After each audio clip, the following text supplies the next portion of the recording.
about a heaven in Alberta, where they've got all hell for abasements. Yeah, I lost my way, but I hear tell about a heaven in Alberta, where they've got all hell for abasements.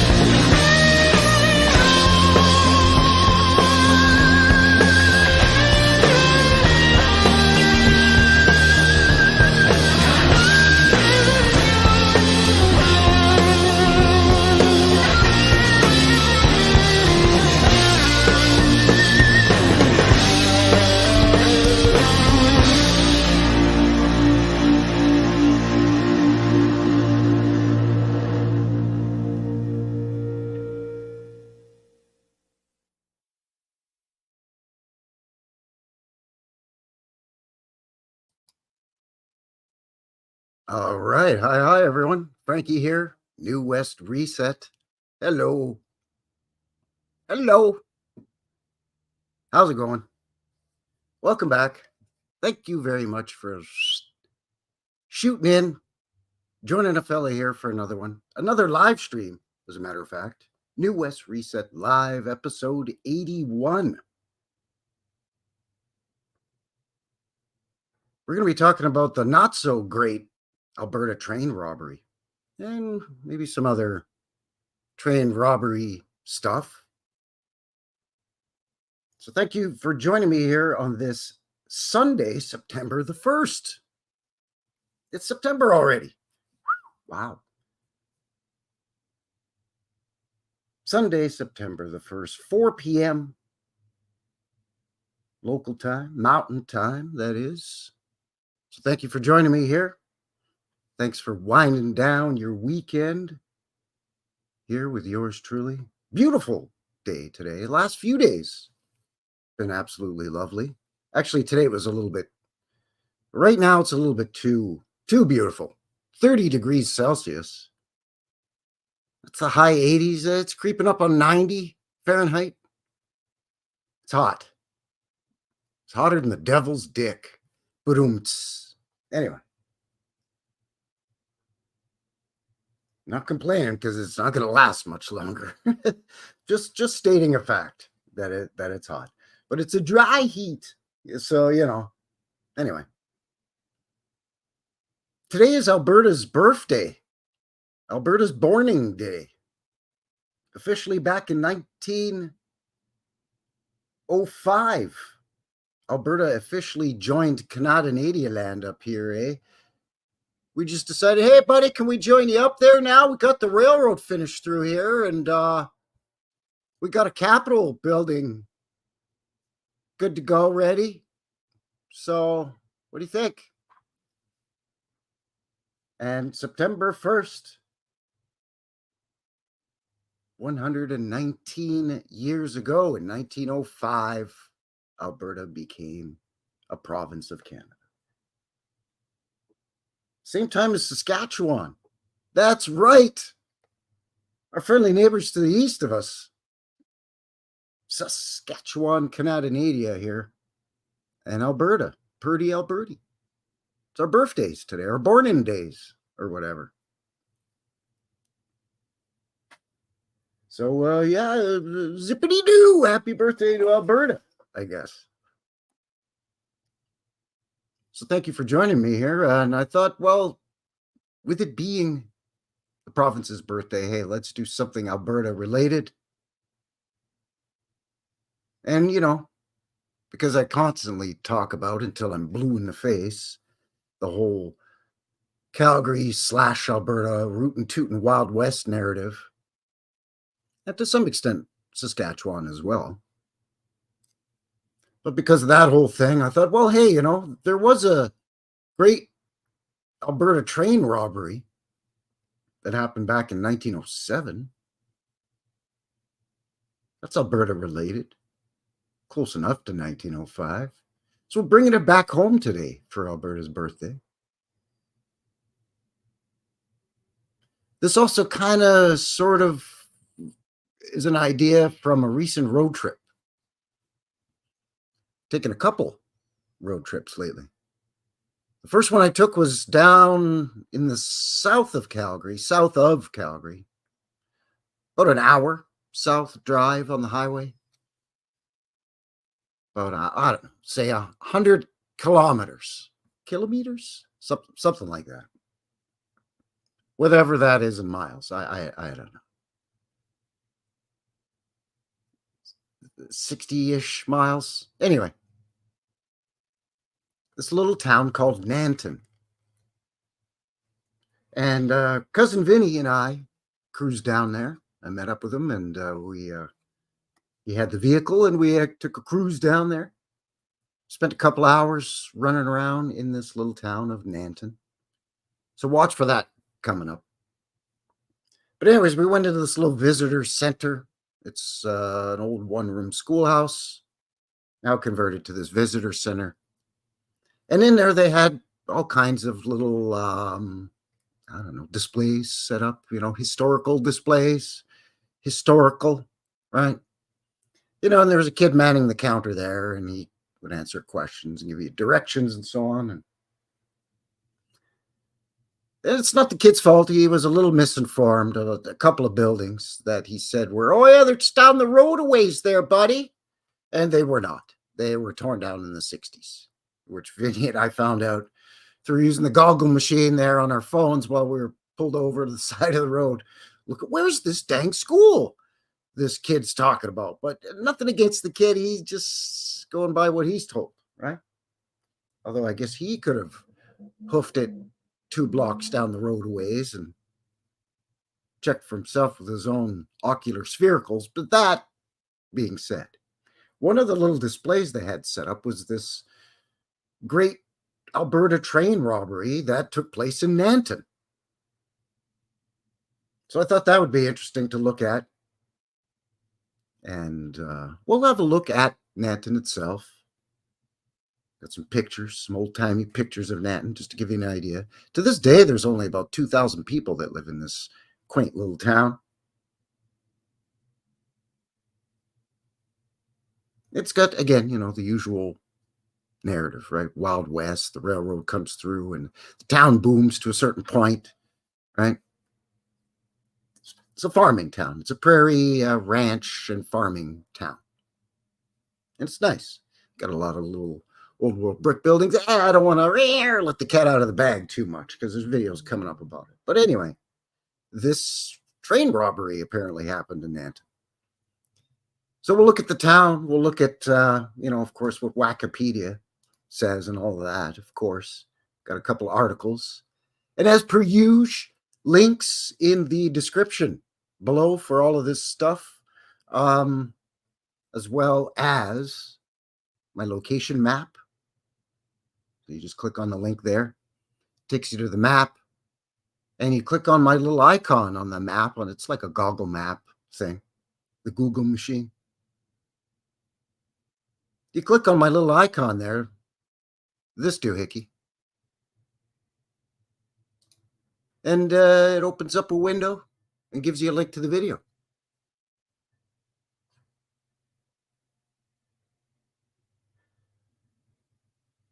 Links for my other socials like MeWe, a guy's email, other platforms like the Shooting of the Bits, and that their green app were, the fighting platform, which we are broadcasting live simultaneously right now. There and on the HooTubes. So links below for everything, as well as if you want to throw a guy a couple of Canadian doll hairs, the PayPal link there as well. So big thank you to Vinny for the recent road trip to Nanton, which kind of sparked this whole show here tonight on this Sunday, this evening, this afternoon, this evening, tonight, morning, whatever the case may be. And, for coming with a guide down there, because that's a day, really. An hour drive, couple hours running around town, grab a bite to eat, an hour drive back. That's your day is shot, right? So Appreciate Vinny hanging out with a guy, and we always have a good time. Speaking of appreciation, appreciate all of you joining me. Say hello in the chat, in the box. Let me know where you're shooting in from. See that we got who we got over here? We got Chassis Nix is here. Hello. Good to see you. Yeah, well, and there you are. Hello. Chassie's here. Hippie Shake. Helping to keep an eye on things. Thank you. Thanks for everything, Hippie. And I got your email. That was fast, right? Like, am I crazy? Was that fast? I don't know. Anyway, Old World Mi'kmaq in the box. Howdy. Good to see you. How's she going there, eh, buddy? Turtle's here. Look out, everybody.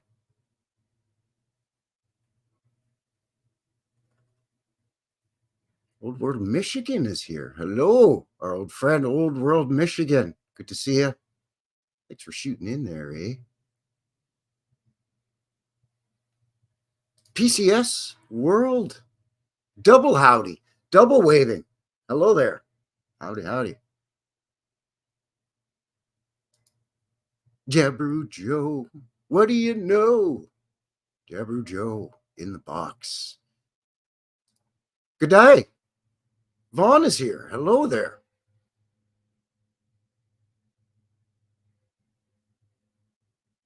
Oh, my pleasure. It's the least I could do is send you a little something for everything you do. Appreciate you, Hippie. Speaking of Vaughn, he's got one as well.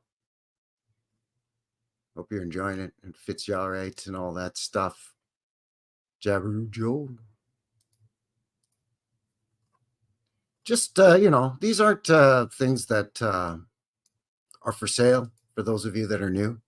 By the way, hello, howdy, welcome if you are new. These are just things I had made up. I had like 15 t-shirts made up in various sizes just to give as gifts, just for folks that, if you donate to the channel or you help out behind the scenes or whatever the case may be, just as a little something from me to you there, eh? That's how we do it up in Canadian land. We're very courteous and kind and polite people. But don't take our kindness for weakness or we'll rob your train, apparently. Now, I don't want to give the impression here that, train robberies were happening, every week, in and around Calgary or Alberta or even here in the prairies of Canada's Wild West, back in the turn of the last century, 1880s through to, say, just before WW1, right? 1910, 1912, maybe at the latest,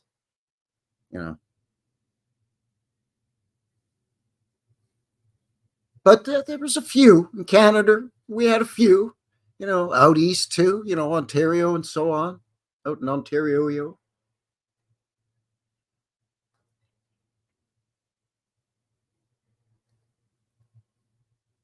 So once again, thank you for joining me here, Frankie, New West Reset and New West Reset Live, episode 81.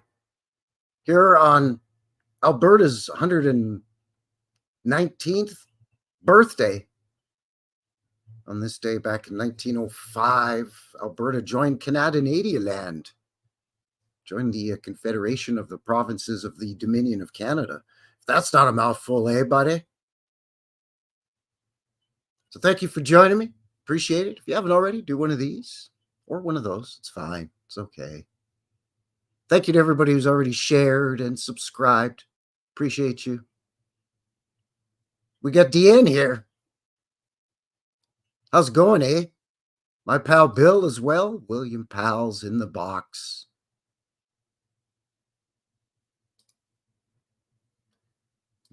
PCS Russell, cool down to 85 today.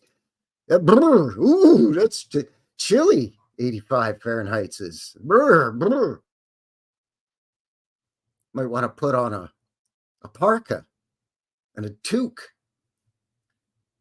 Sorry, I'll translate. I just spoke Canadian. I'm sorry. And translate that into American slash UK and European English. A knitted cap. A knitted woolen cap. Anyway, thanks for joining me. Appreciate it. As per usual, we're going to have a mid-show break, give you a sneak peek at your midweek coming up for Wednesday, vintage footage. And Friday, I've got a premiere that I'm going to launch. Guys got the day off on Friday. So for your boots on the ground, it's going to be a almost 2-hour premiere of my other recent road trip. I mentioned earlier I've taken 2 in the last, I don't know, week, actually. A day down in Nanton, southern Alberta, and a day up in north central Alberta, there in Edmonton, the capital city. There on Thursday. So I've got boots on the ground of a mudflood walkabout. Guy just went on walkabout up there, eh? Almost 2-hour video of that. So yeah, I'm going to do that as a premiere so I can sit down and watch it with you. And we can chat in the box. Just woke up and having my first sip of coffee. Brain's still mush.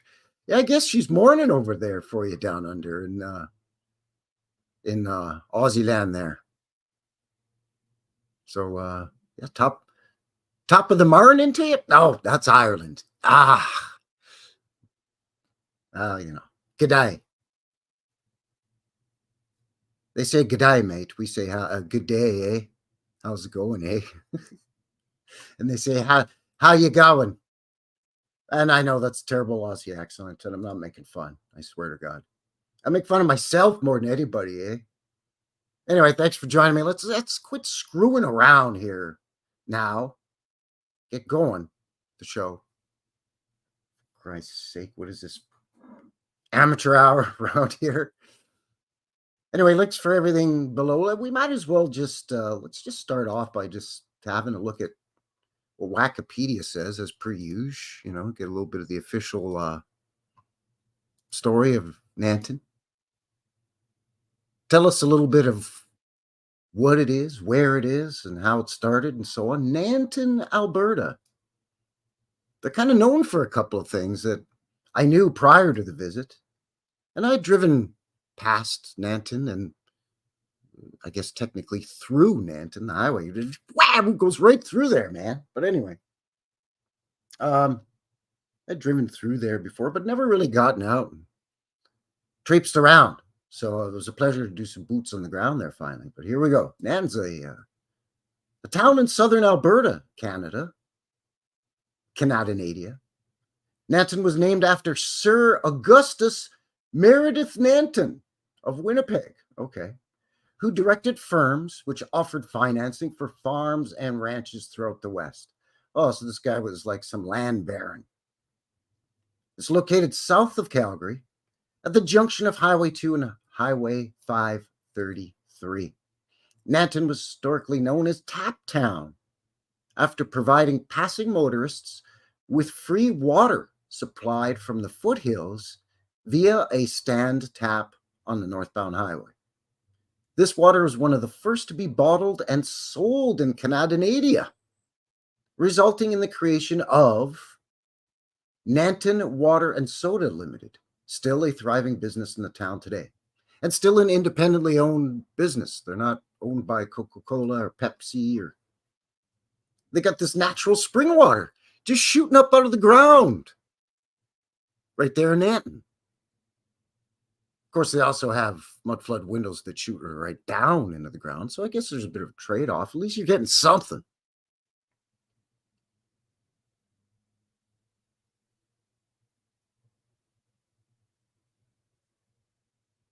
All right, so 2021 census, just shy of 2,200 people. 2021 census, population 2,167 people. Attractions, here we go. Nanton is known primarily for three distinct features: an aviation museum, Bomber Command Museum of Canada, formerly known as the Nanton Lancaster Society Museum. Sure, okay. It's right in the middle of town there, people, on Highway 2 South, adjacent to Highway 53. So right at that crossroads or important intersection. High number of antique shops. Well, what else are you going to put in a mudflood old world brick building than antiques? You know, Nana's China and whatnot. And two fully restored grain elevators on northbound Highway 2. Wrong, that's a lie. There's three of them. There's not two. There's three. There's three of them. Maybe one isn't fully restored. Maybe that's where they're getting me on a technicality. But we saw all three. It's going to be in the video, for crying out loud. Marie is here. Hidden at plain sight. Hello, hello. Yes, it's very early in the morning for you over there in the Netherlands. Good morgen? Is that right? Good morgen? Probably not. It's probably terrible. Anyway, welcome. One of the main attractions is a preserved Avro Lancaster bomber, FM 159. Performs regular runs of its Rolls-Royce Merlin engines. The Aviation Museum is also known as a significant Royal Air Force Bomber Command era aircraft, including, Bristol, blah, blah, blah. Okay. Nanton's antique shops and galleries have contributed in making Nanton a popular tourist destination, organized around the notion of a downtown walk, like going for a stroll in an old-timey town. And I don't mean to make fun. If you're from Nanton, first of all, hello. Second of all, sound off in the box in the chat. Third of all, you've got a beautiful little town. I can say that with firsthand. I've done seen it. I've been there. The Canadian Grain Elevator Discovery Center is a set of restored grain elevators located in the center of Nanton. The Save One Society's goal is to preserve examples of old grain elevators to educate visitors about the towns and Alberta's agricultural history. Then there's the Coots Center for Western Canadian Heritage. It's basically an old ranch that was gifted to the University of Lethbridge by some wealthy land baron. 100-year-old property. Yada, yada. Okay, and then there's a bunch of arts. You can go on an art walk amongst the antique shops and whatnot. Nanton Roundup Days is a series of celebratory community events centered in the downtown core, typically held the first weekend in August. Yeah, we just missed it. Celebrations culminate with fireworks display. They also have a rodeo. And they play hockey, of course, there, eh? So yeah, Nanton. It gives you an idea of a couple of the... Again, I don't want to spoil too much, but there you go. There's the bank.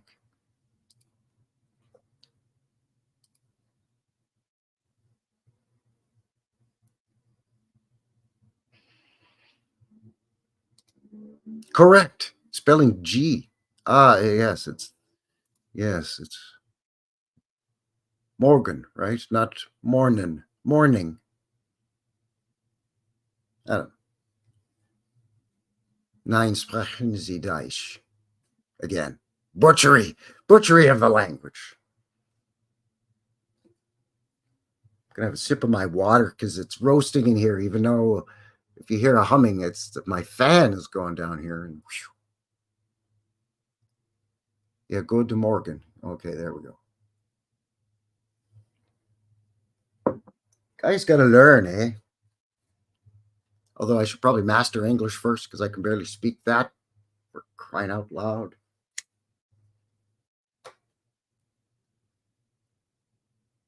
All right, let's see what else we got here for the history of Nanton.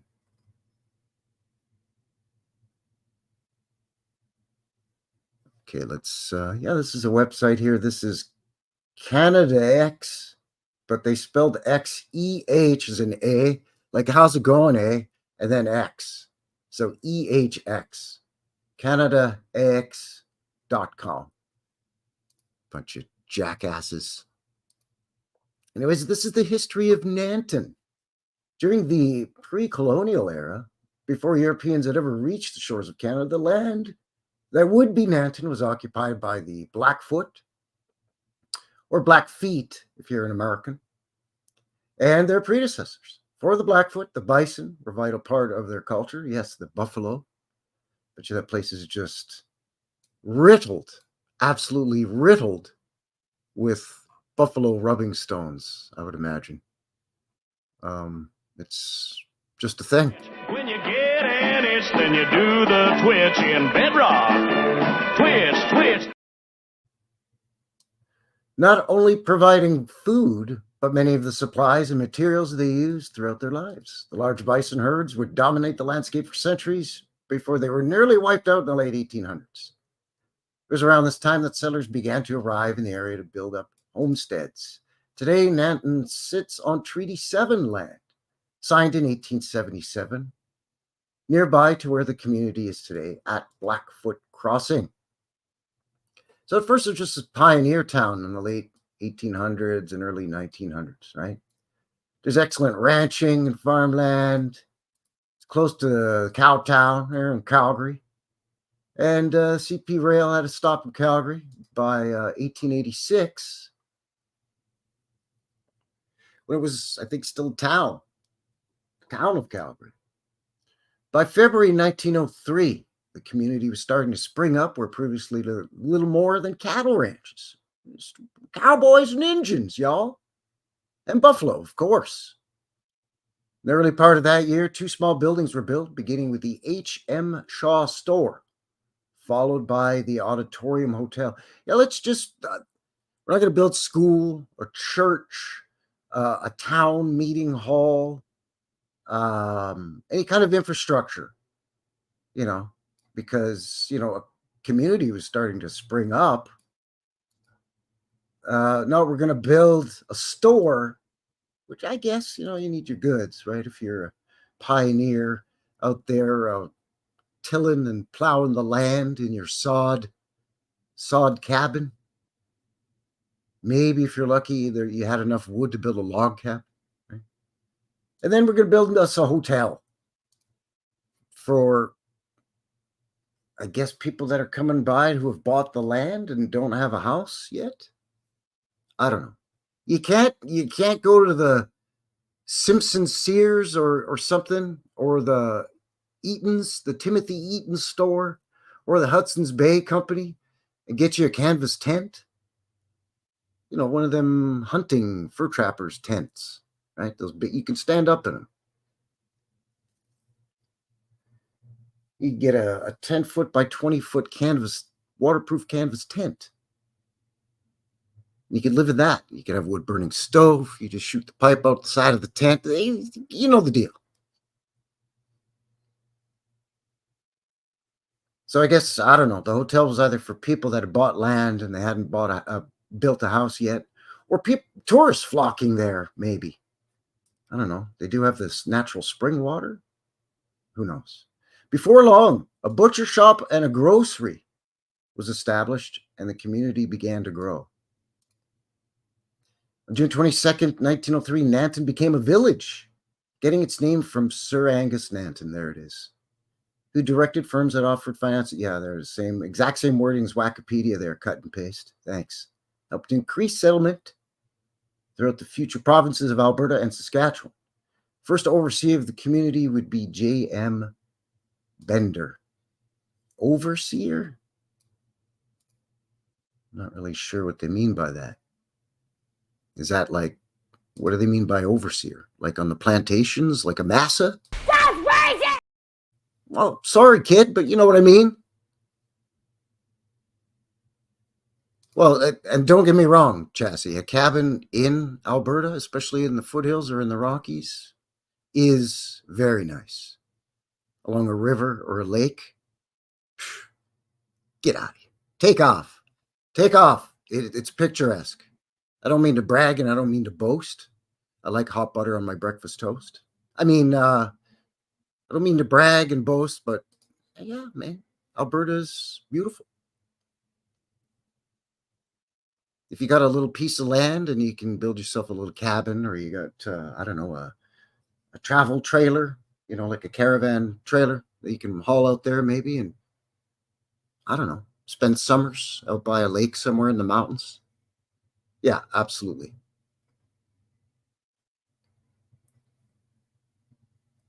So by 1906, there was 400, between 400 and 500 people. They had a newspaper. And by July of 06, 23 carloads of settlers' effects were unloaded at Nanton in 1 week. 26 carloads, meaning rail cars.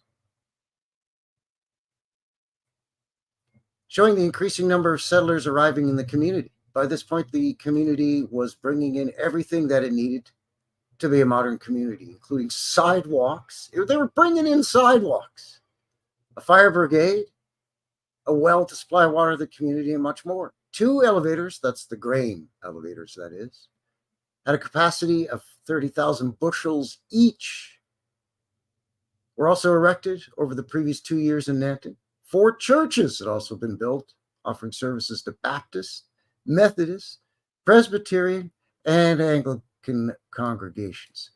That's because we chased out the Mormons.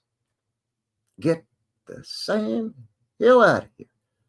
That same year, work was beginning to erect a new school, cost of $8,000, or about $200,000 today. The new school would be a 4-room brick school similar to the Victoria School that served Calgary. The new school was vitally needed, with 120 students attending a 2-room schoolhouse at the time.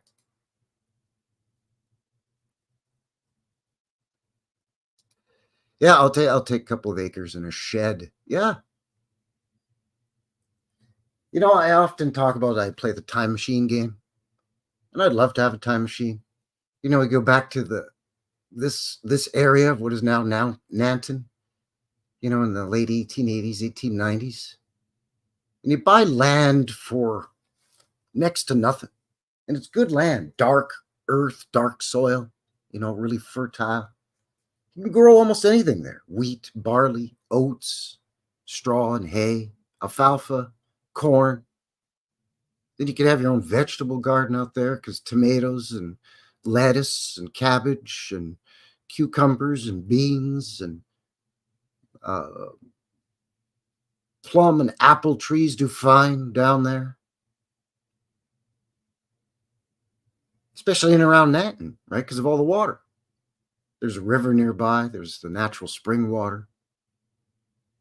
If you're a farmer or a rancher, it doesn't take you much to get an irrigation system going.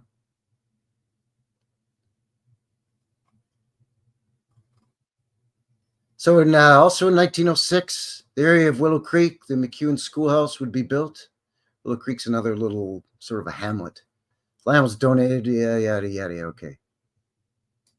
These guys donate land.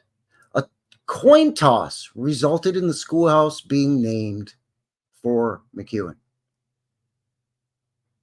We can name it after McEwen or Blake. So which do you prefer? Well, who's did more for the community? Well, they're both pretty good fellas there, eh? All right, buddy. We'll just toss a coin, eh? Just like before a hockey game. Anyway, in 1907, school classes opened. Its role as a schoolhouse began. Eventually, though, it was a 1-room schoolhouse. Those days came to an end. McEwen's Schoolhouse wouldn't disappear, though. Today, it sits in Nanton, or is a Nanton Visitor Center. Yep, that's where we went. That's where this whole train robbery in Nanton shenanigans kicked off. So in August, they became a town. 2 years after that, Nanton became, 2 years after they became a town, the bank comes in.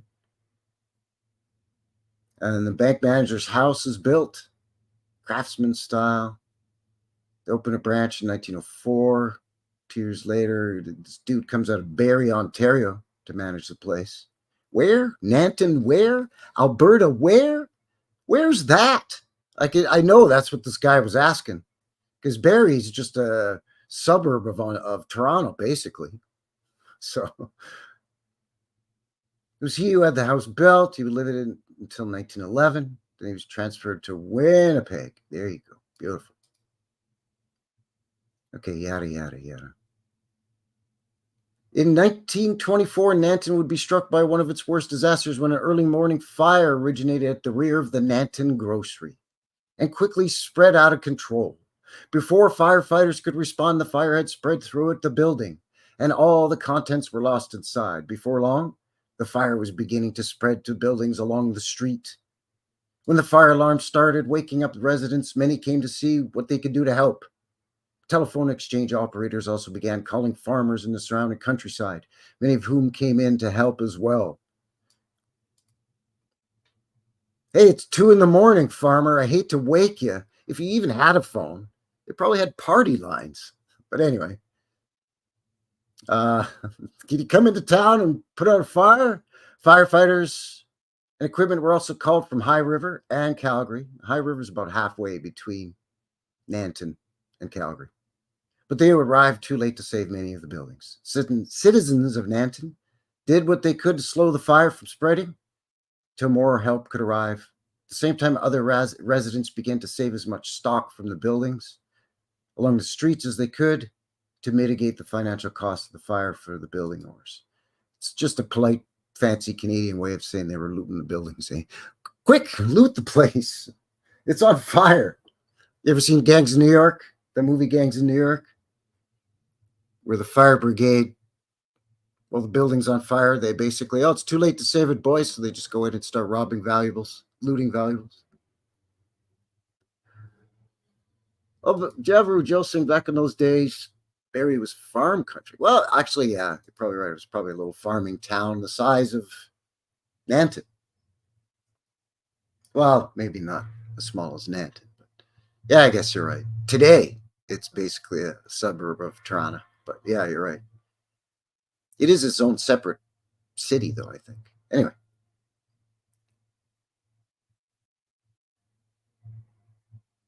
The rest is just some more stuff, town history. But yeah, they had a fire, but not quite enough to call it a great fire.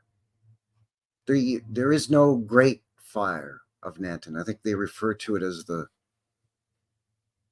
small fire or the town fire of Nanton or something like that. But yeah, there you go.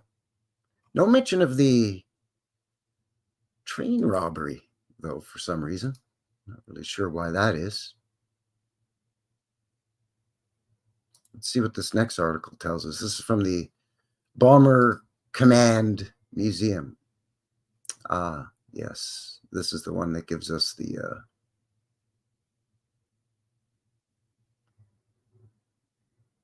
official story of the train robbery. Let me share with you quick. Cousin Vinny managed to capture a photo. I got video footage of it too, but Cousin Vinny captured a photo of the what we saw in the little tourist center. So let me share that with you here real quick because it ties in directly. I think they use the exact same the same imagery or like the same graphics and everything. But this is set up as a display in that tourist center, which is the old one-room schoolhouse from what they say, Miller Creek or whatever the heck that was. My apologies. But anyway, so Nanton's Great Train Robbery. So they've got this whole display all set up here.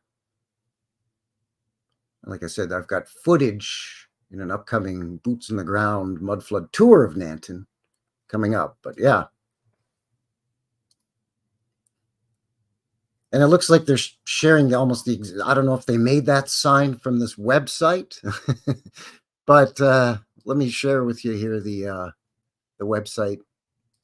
This is from Bomber Command Museum. So the museum in Nanton itself. So this is the Nanton train robbery archive within the museum's website. So Nanton's Great Train Robbery. So why did citizens rob the train?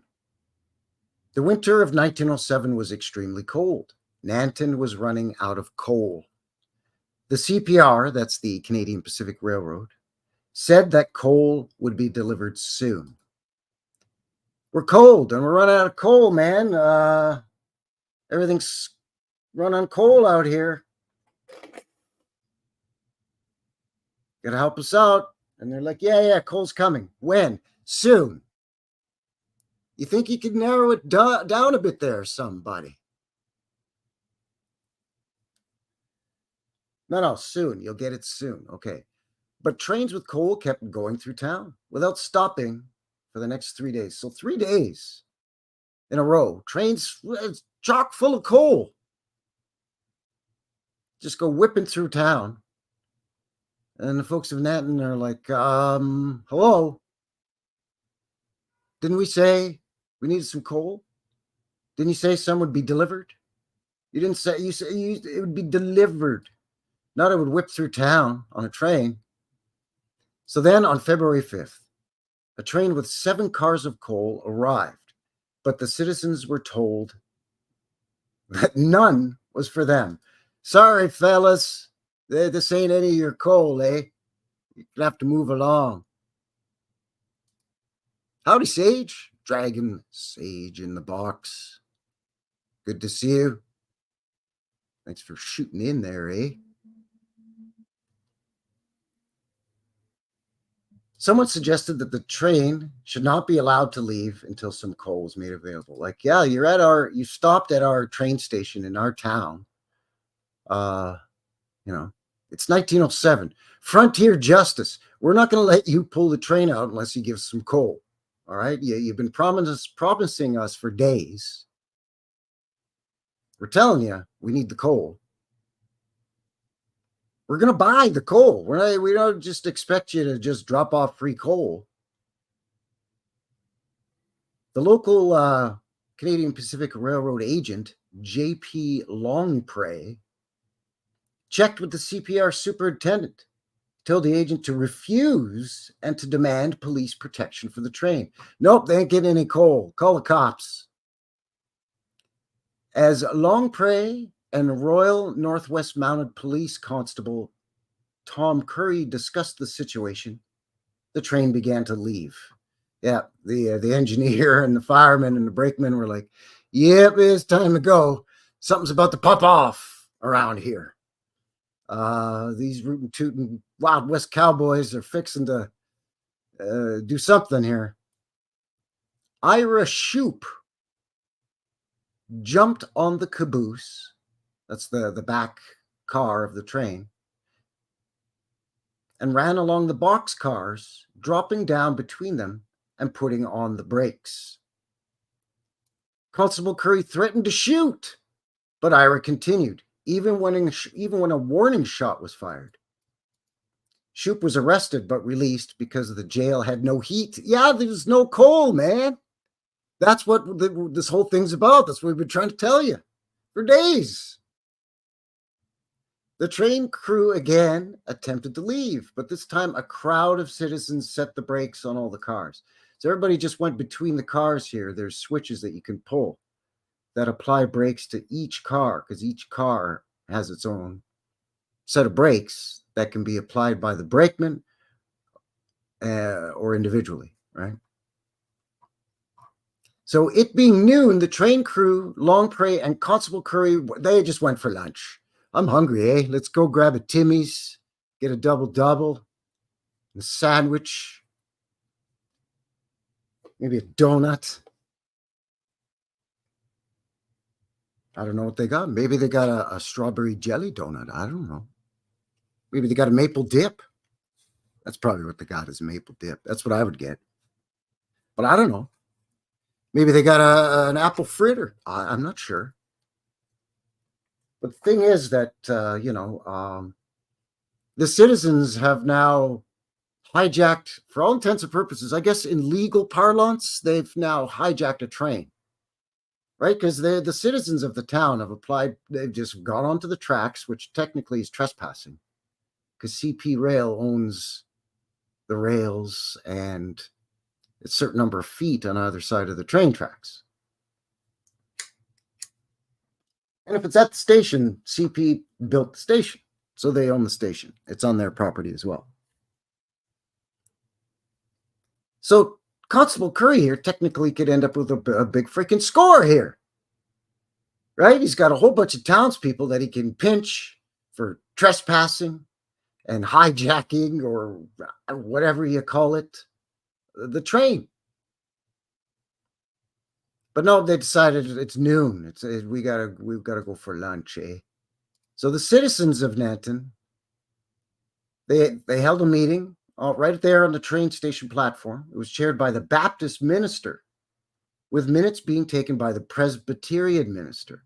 A motion was passed to proceed with the robbery. Let's vote to rob the train. Have you ever heard anything more typically, consummately Canadian than, all right, guys, gather around there, eh, buddy? Oh, shh. Hey, quiet there, eh? Let's settle down there, eh, buddy? All right, what do you think? We're freezing. This train's full of coal. We've asked nicely so many times, eh? Like, we're so cold, buddy. What do you think? They're not giving us the coal.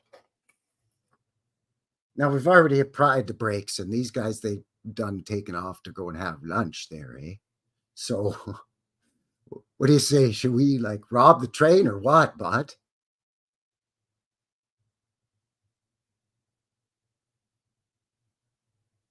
So it was passed. The motion was passed, but yeah, let's rob her up there, eh, bud? So it was further agreed that each rural resident would take 1 ton, and each town resident a half ton. They would pay the CPR $6 per ton. So not only did they gather around, right. Bring it in, boys. Bring it in. All right, take a knee. All right, here's what we're going to do. We're going to vote if we rob this train. And then we're going to vote on how much we're going to take, who gets what and how much.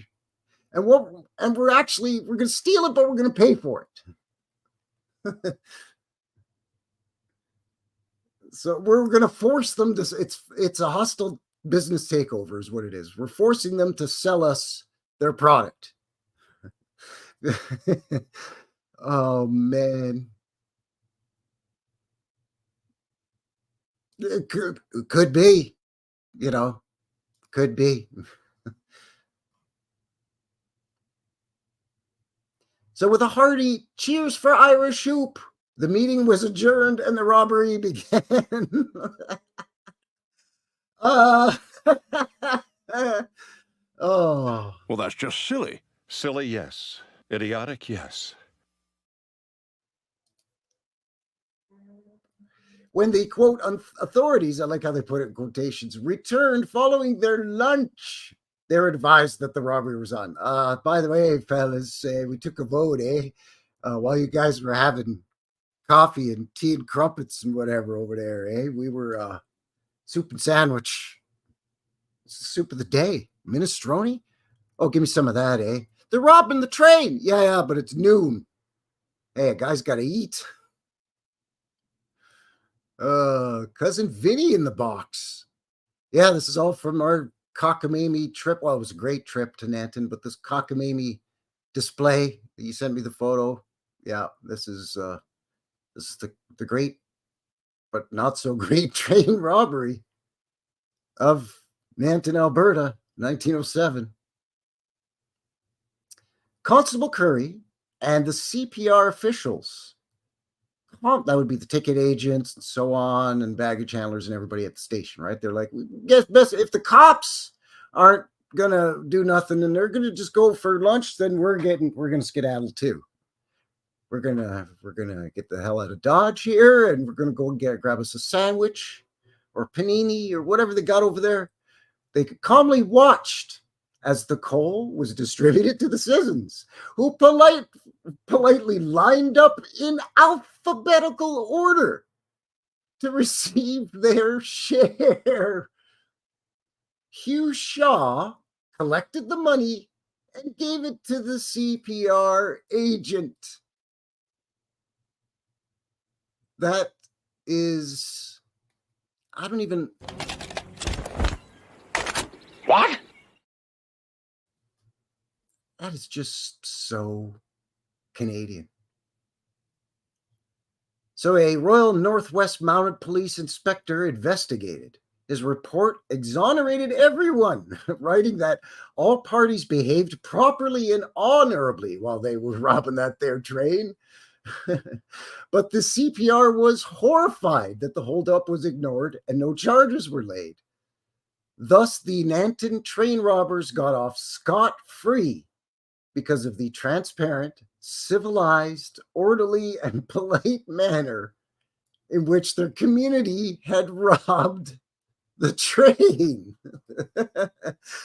Oh, that is just something else. That is something else. Man, oh man. Sunday, fun day indeed.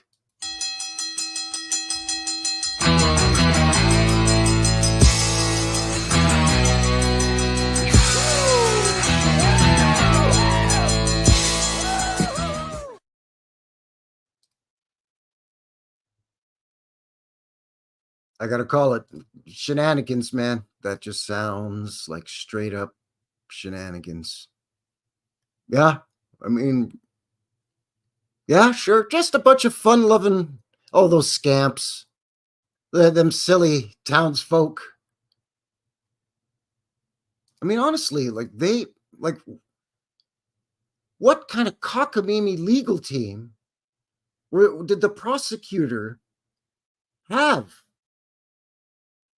I mean, you got towns, witnesses. I mean, not everybody in town applied the brakes to this train, but you would have practically, let's say, half the town would witness this thing. At the time, there's only like 1,000 people in the town. No, what year was this bloody thing? 1907? 1906, the population was 400 people. So let's say 500 people. Hell, let's say 700 people. The train station's right on the main drag, the main street, the high street. You get the train station on one side of the street. The tracks are behind it, right? Tracks, train station, a little bit of a space, sidewalk, the street, another sidewalk, and then your row of buildings, commercial and retail buildings. Then on the other side of the tracks, you've got your warehouse district, generally speaking, and your grain elevators. That's how the railroads set up all of these little farming towns, man. Why do you think the railroad bothered to take the turn it did to go into Nanton? It had to take a little bit of a, whoa, let's go over here for a bit, and then, okay, let's go back. It's because of the natural spring water there. So they roll in there, if the track wasn't already pre-existing down there.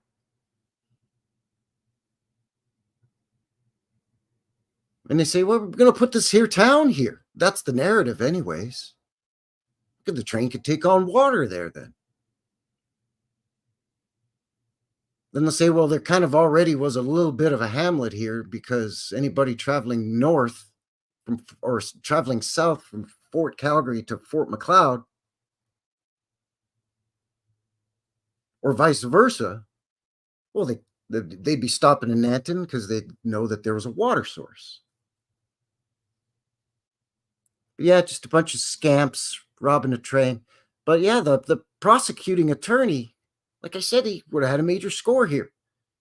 Everybody who walked up to the train cars and manually pulled the lever to apply the brakes to each boxcar. Well, they could be charged with trespassing and hijacking or whatever it is. And there's got to be some kind of criminal code that's written for, I guess, extortion, forcing somebody to sell you their product.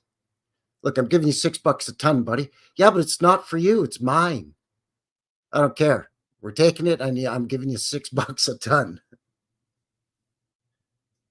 Farmer Jones gets a ton. The town merchant, the town dry goods merchant, well, he lives in town, so he gets a half a ton. Farmers need more coal, I guess.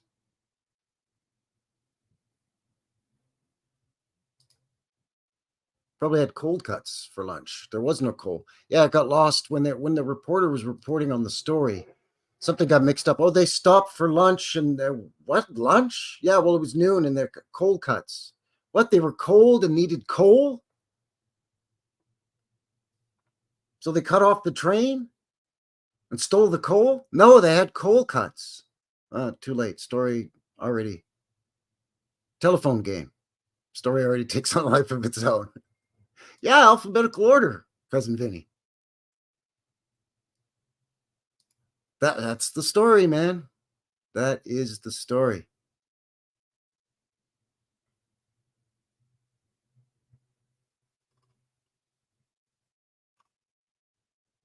Yeah, I mean, today they'd get you on, what is that? The RICO charges, right? Because it's organized crime. It's the Nanton Mafia. It's the Southern Alberta Cosa Nostra. Hey, it's our thing over here, eh? Oh, what do you mean? Like you're running the numbers and doing some prostitution and extortion? No, we're robbing trains down over here, buddy. Eh? That's what the Nanton family does down here. We rob trains and stuff over here, eh? Hey, we got Frankie Fingers down here. He's organizing things. He's having a look around. Things are getting hot down here.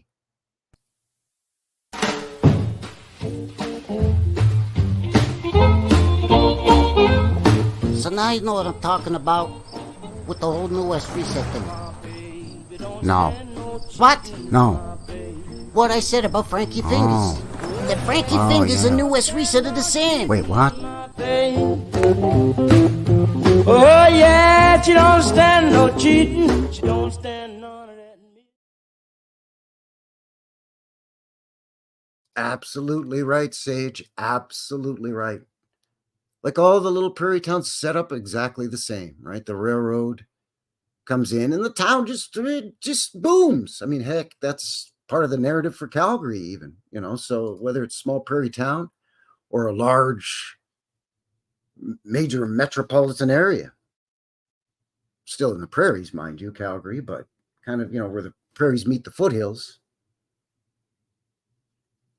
But yeah, They say back in the day when Calgary was just starting to coalesce as a hamlet or as a little cluster of homesteads, basically trying to organize into a community or a town. It almost failed a couple of times. Whatever that means. How do you fail as a community? I mean, if people are going to live and thrive there, they're going to live and thrive there. I mean, I don't know. I don't know. It just doesn't make any sense. But anyway. So I got something else here. This is from prairietowns.com. And it kind of reiterates a little bit of the official, story. But it gives us a little bit of the town population. And there's some nice photos on it. We don't necessarily have to look at all of them. There's a few photos there to give us an idea of Nanton, and these photos are from between roughly 1905, 06-ish to, early 50s, 50, 51, something like that. So I thought maybe I'd share that with you real quick. And then maybe after this, we'll take a little mid-show break, and give you a sneak peek at your upcoming vintage footage midweek video, which has nothing to do with Alberta or Nanton or trains or robbing trains, but well. So the usual, it's named after Augustus Meredith Nanton. It's a settlement along the Calgary-Fort Macleod Railway in the late 1890s. So yeah, the railroad was already going between Calgary and Fort Macleod. You see here, it kind of takes a bit of a turn. Oh, let's go through Nanton before we straighten back out again. 1903, Nanton was incorporated as a village. Years later, in 07, gained town status. So as soon as they became a town, they started robbing trains. It's the same year, 1907. Hey, you guys are a town now. Well, golly, nobody can touch us now. John Q. Lawman ain't gonna touch us now. We's a full-fledged town. Yeehaw! Shooting pistols up in the air outside the saloon, you know. Right, Kathy? Good to see you, Kathy Childers in the box. Howdy, howdy.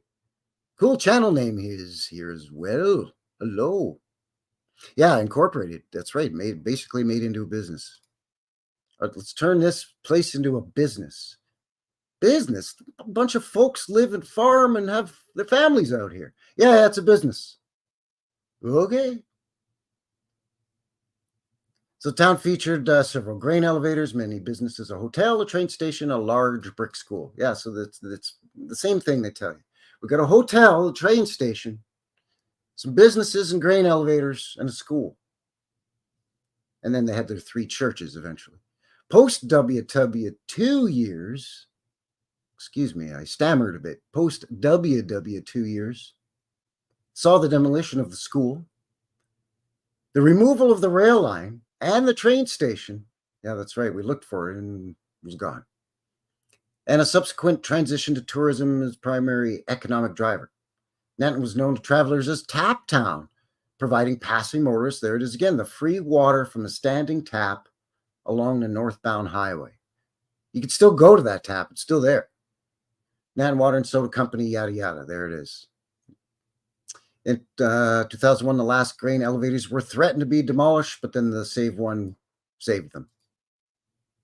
And I think this is where I'm getting that there's 3. Yeah, process took 3 years. They not only save one, but they saved all 3 grain elevators. So that other site was wrong. They said 2, but 3. And we saw 3, didn't we, Vinny? I mean, we only went into the one, but there's 3 there. Aside from the newer one that was further down. Shooting in from Florida. Well, howdy, howdy. Welcome. Gator, get your granny. Chonk, chonk, chonk. So there you go. 1906, not even 400 folks. 1911, just under 600, 500 and some. 1921, this is after their boom and after WW1, when everybody's population kind of dropped. They only had 700. Took them 10 years to get another 20 people in there, 30 people say. Sorry, did I say WW2? Meant WW1. Here's WW2. A little bit of a loss. And then 1951, just shy of 1,000. And like I said, I think now there's about 2,200 and some.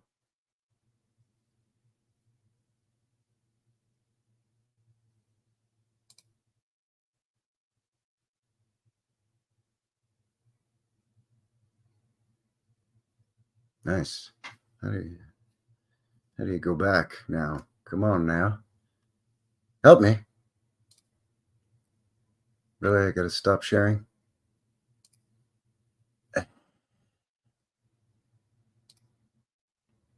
Hang on a sec here. Sorry about that. Technical difficulties. It's like amateur hour around here. Look at, wow, they did have a lot of green elevators though. Like I'm bragging that they have 3 still, and there's 1, 2 here that I can see. 3, 4, 5, 6, 7, 8, 9, 10, 11, 12. So I mean, at least a dozen here, man. Whew. So here's that sort of main street. We looked at a lot of these buildings. A lot of them are still there. How do they always get these bird's eye views? Some guy going by in a hot air balloon, or an old-timey Wright Brothers style rickety old plane, or what? I mean, you barely got jalopies here. Anyway, look at a couple more here. Here's the hotel. There's the school, that elusive school, Cousin Vinny. Man, look at that. Huge. Looks like 1, 2 floors and then some, I don't know if another floor here may be being obscured by this rooftop. Roof?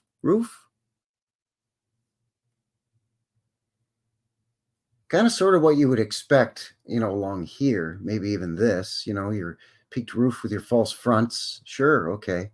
In these little rinky-dink places. I think a couple of these are still here too. And this and this. This is getting a little suspicious. And that's definitely suspicious with this big cupola or whatever on it. Looks like back here, just out of the sight of the camera, there's a bunch of masonry buildings, right? Stone or brick or both.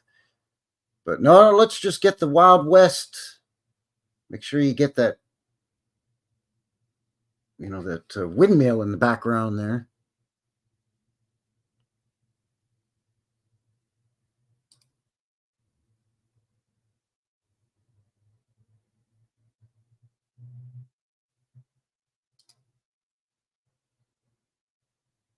Yeah, there's that darn school. Looks like it's sandstone or brick. No, they said it was brick. Where'd all the bricks come from? 1910. Okay, well, I guess the railroad's there. So if they wanted brick, they could just hijack the train and demand that they forcibly sell them some brick. Yeah, again, this I kind of half expect, right? 1905. Sure, okay. It's a farming and ranching community. But 4 years later, they need all this big, huge buildings. It's just a leap for me,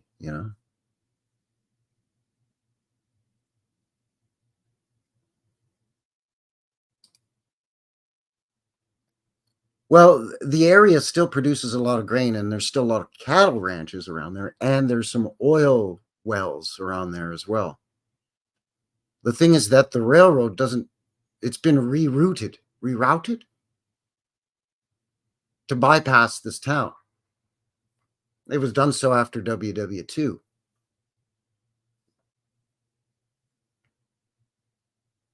So since then, the town itself has kind of relied on tourism and its natural spring water. I mean, it's still the economy of the town is agricultural. But that's why the grain elevators eventually, fell into disuse and eventually disrepair. Because the late railroad literally pulled up the train tracks, or at least that's what they say.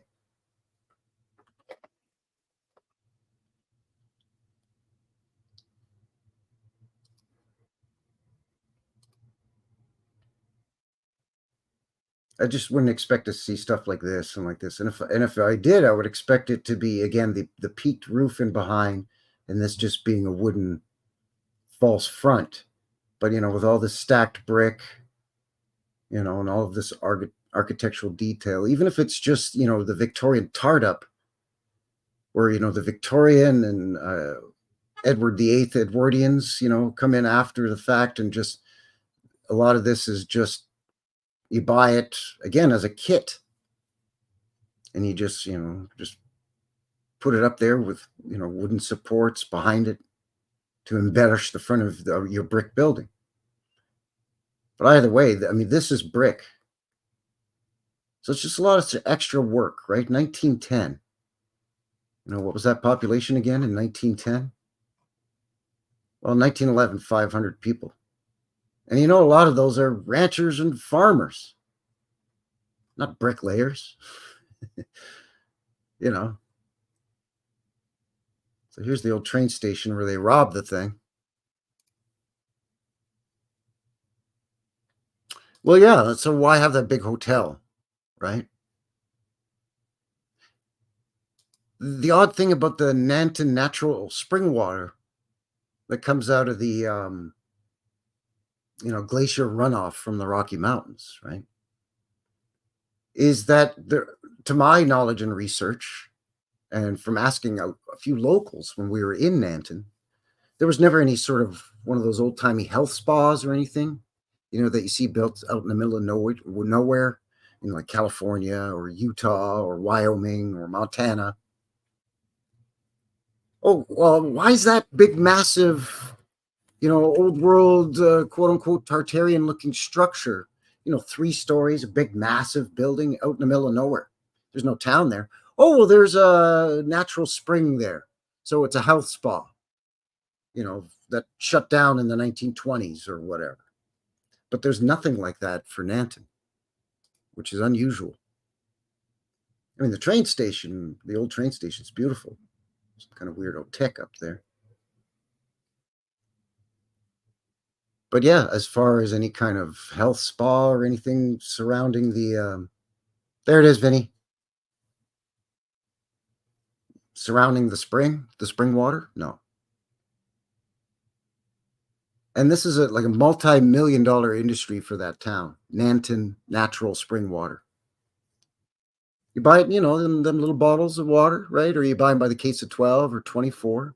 You go to basically every grocery store, convenience store in Alberta, or at least that I know of, up to and including Edmonton. You want to buy bottled water, you got the usual Aquafina and all that BS, right? Evian, whatever else. But you've got Nanton spring water. Boom, right there.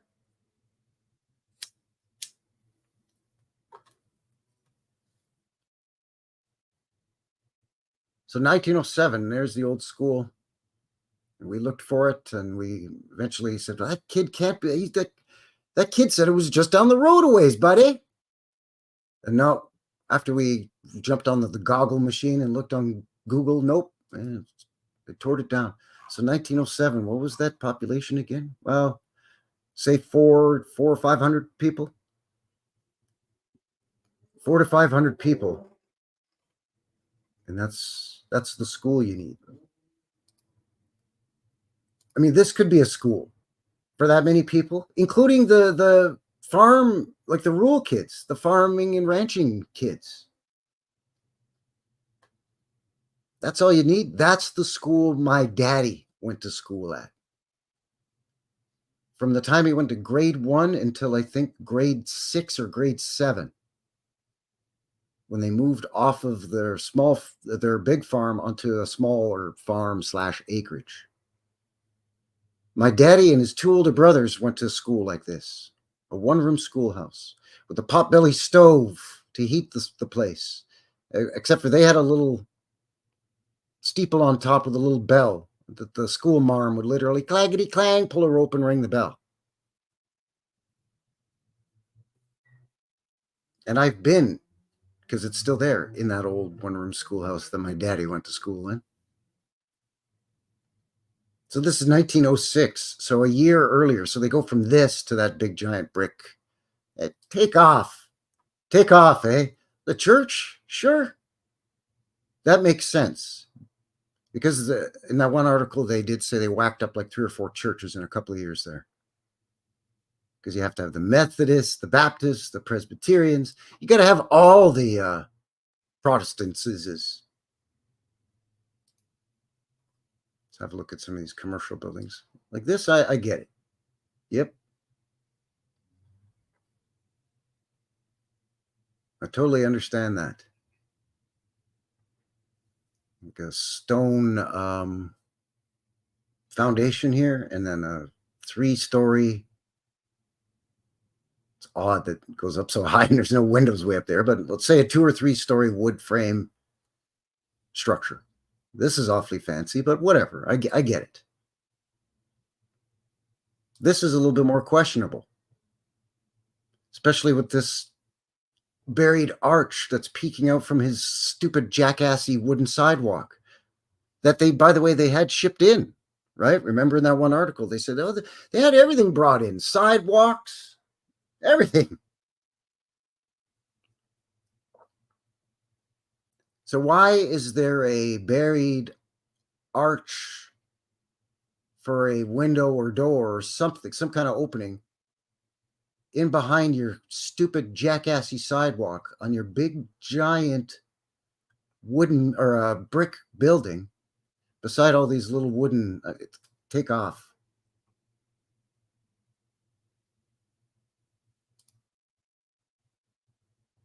Yep, this I get. Gray's wagons and Massey Harris farm implements. Yep, I totally get it. It's a peaked roof with a false front. This is where you buy your farm equipment, or if you want to buy a wagon or have a wagon made or customized even maybe. Fluff up the seats a little more, put some leather on it, will you, Wilbur? You got it, Billy Joe. I'll have it ready for you next Tuesday, eh? But then you get this, you know, again with all that stacked brick, 1917.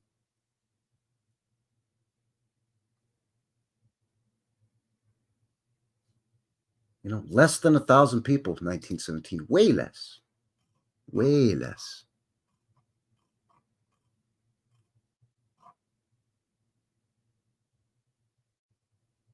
700-ish people. Vinny, remember when I was thinking that that one building in Nanton was the telephone building? Well, it turns out that it's their Elks Lodge or Elks Hall. Now, they put a veranda or a big, huge deck on the front of it, but to kind of hide all of this, and there's shrubbery and stuff hiding these lower windows, but that's this building here. Oh, yes. Yes. It's amazing how small a town can be.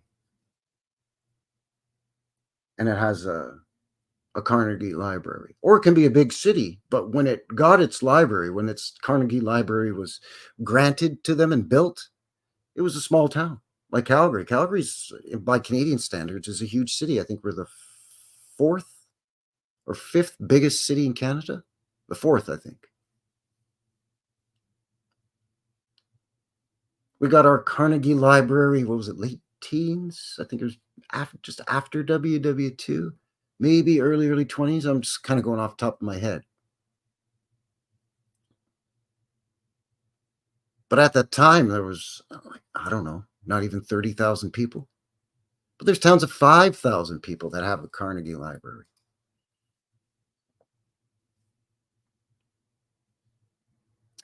Well, yeah, I mean, they're all these secretive fraternal organizations, right?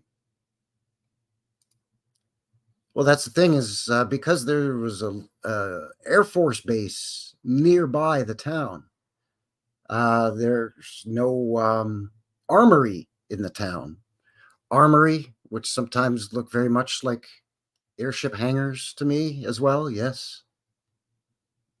But yeah, the Oddfellows, the Shriners, the Masons, the Elks, the Oddfellows, all of them. Those secretive fraternal organizations. There's that one fancy land baron guy's ranch house. That's just my house. Where you live? Oh, I just live on a farm in Nanton. Really? Never heard of it. Must be a modest little place. You get out there and holy moly. Look at this bloody big wraparound veranda. No doubt facing west and south. Oh, it's just my residence. It's fine. Look at all this crap. You get tumbleweeds growing in the streets. Ridiculous, man. But anyways, just a little taste of Nanton. Again, I don't want to let too much out of the bag because I've got some boots on the ground coming up for that. So I wanted to share a little bit of that with you there.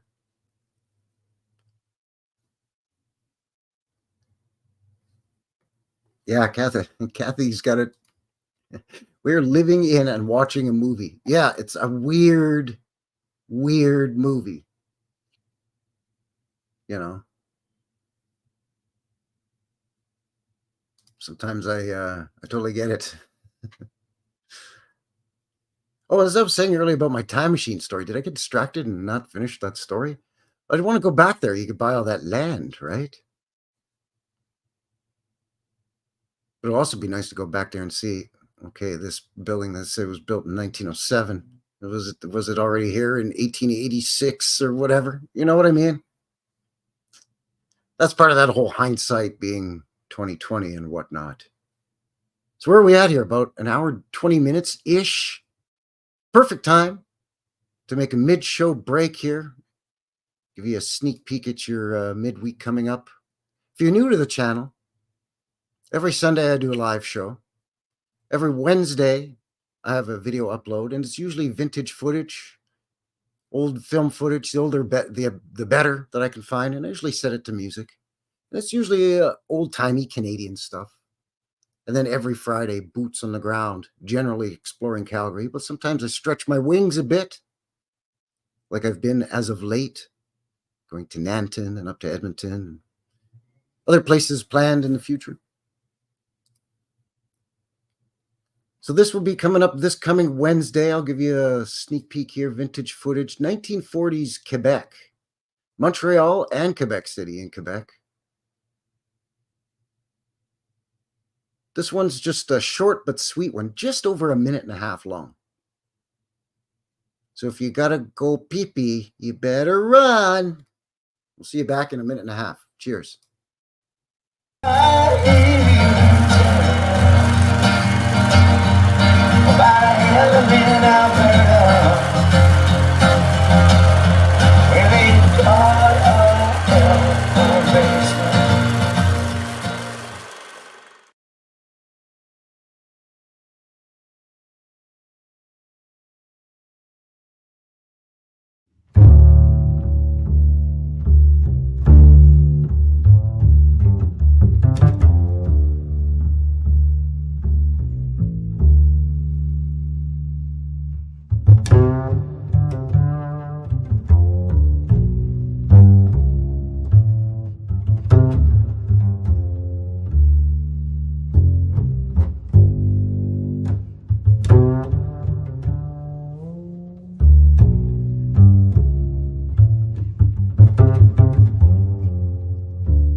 All right, that's enough of that. Let's get that out of here. Welcome back.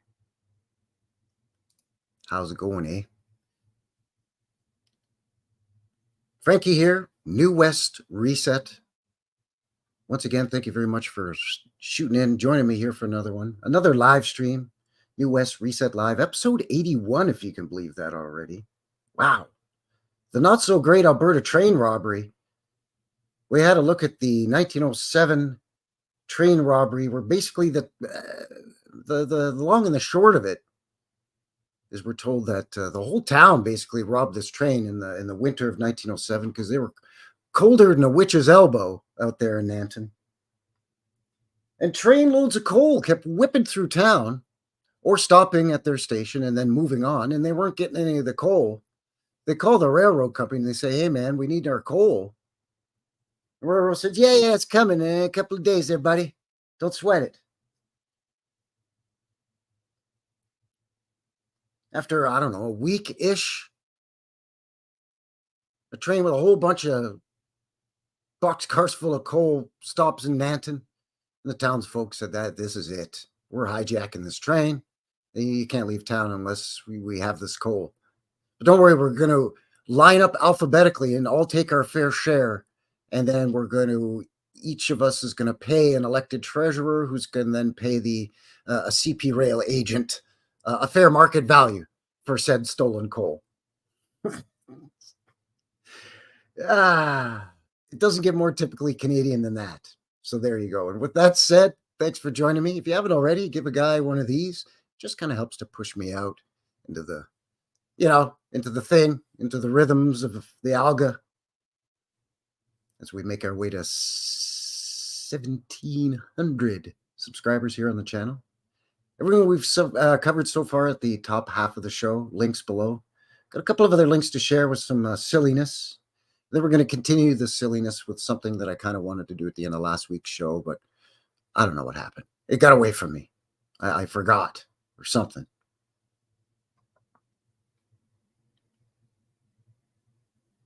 Links as well below for not only everything that we discuss in the show, but my Google location map on the goggle machine there. Cousin Vinny making that happen.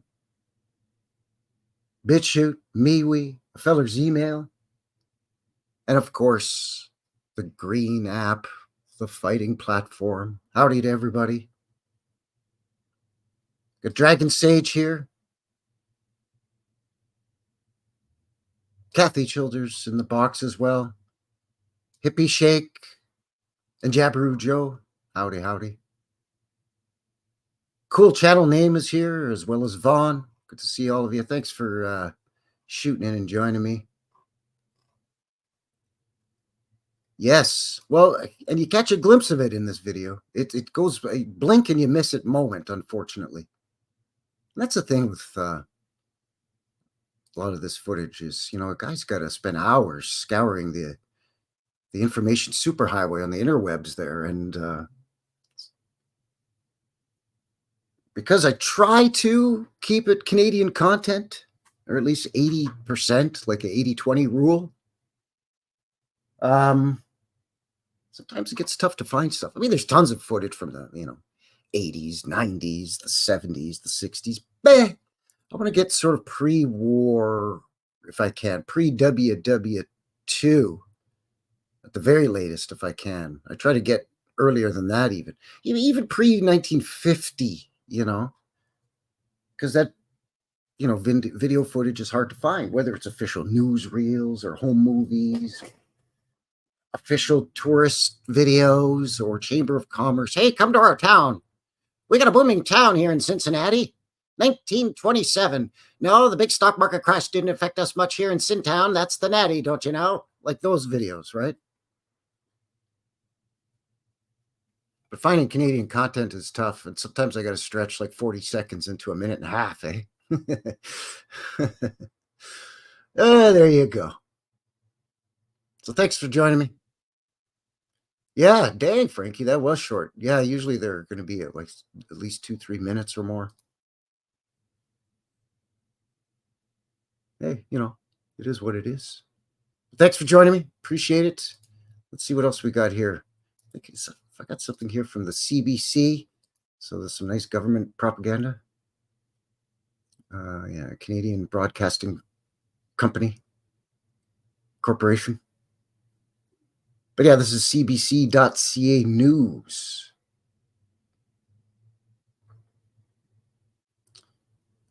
So apparently 100 years ago from the date of this article, which is August of 2020, they're looking back at the 100th anniversary of what they're calling Alberta's Great Train Robbery. So not the Nanton Great Train Robbery, but the Alberta Great Train Robbery. Yeah, absolutely. There you go. Perfect. Canadian brain washing corporation. Let me just, did I mention? Yeah, it's cbc.ca. So, grain of salt. A look back at Alberta's Great Train Robbery 100 years ago in Crow's Nest Pass. Wait, what? Well, what about the train robbery? I mean, you're talking about, there was a train robbery in 1920. What about the one in 1907? You're not doing an article on that. Not many people know the details of one of Alberta's most dramatic crime stories, the Great Train Robbery of the Crow's Nest Pass, which is also in southern Alberta, by the way. Not far from Nanton and Fort Macleod and Medicine Hat and Lethbridge, which happened 100 years ago this weekend. On August 2nd, 1920, 3 men boarded a train in Lethbridge, rode quietly, and then robbed the passengers and conductors just past Coleman, which is the name of a town, in the rugged Crow's Nest Pass, which is the name of the area and the name of the county as well, if I'm not mistaken. It's where the town of Frank is. Did a live stream here a while back about the, I think I called it, It's Only Alberta Rock and Roll, but I like it, or something like that. I can't remember, but it was a landslide. Half of Turtle Mountain. You hear that, Turtle? Half of Turtle Mountain slid down and buried a town at 3 a.m. or something like that. That's also in the Crow's Nest Pass area. But anyways, apparently this train robbery did not end well. The men got away that day. One escaped to the U.S. The other 2 were eventually deleted in a shootout with the Popo at the Bellevue Cafe. But Crow's Nest Pass is also the name of the town. There's Coleman, Blairmore, Frank, Crow's Nest Pass, all in the Crow's Nest Pass greater area.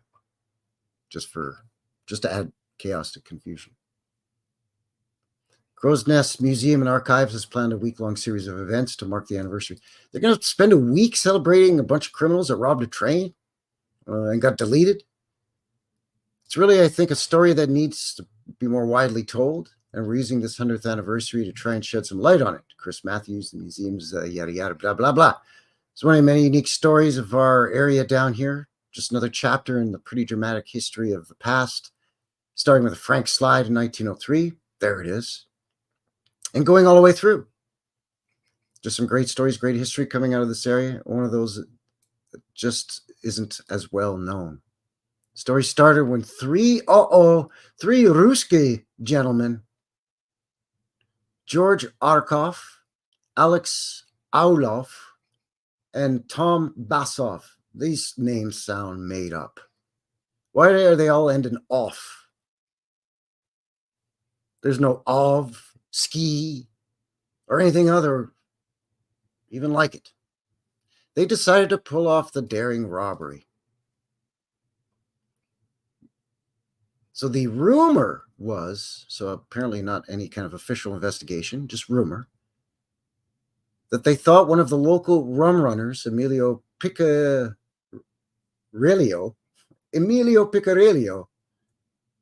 was on the train with a large sum of money, probably ill-gotten money, but he was not on the train, Matthews said. All they got away with was about $400 in cash and some valuables. One of those valuables was the conductor's pocket watch. I think that's a typo. All they got away with. Speak almost as good or English as I do there, eh, buddy? That watch is now on display in the museum. The only artifact directly linked to the whole affair. So the whole cockamamie story is resting on this pocket watch. From train robbery through to shootout at the Bellevue Cafe to the capture of the final elusive thief years later. But on that day, the robbers would have no idea of the role the watch would play. In the moment they were focused on escaping with their loot, Ian McKenzie, volunteer of the Crow's Nest Heritage Initiative, said he's still the only known armed train robber in Alberta's history. No, there was that Eli Schnood or whatever. And some of them townsfolk, I'm sure some of them were armed. He said the train came to stop in a location the robbers didn't expect, and that's where they decided to flee. Arkoff, Auloff, and Bassoff jumping off, and the passengers watched the men disappear into the woods. That ain't easy country to survive in. Like if that town is far enough out of, or if that train is far enough out of town by the time they jump out,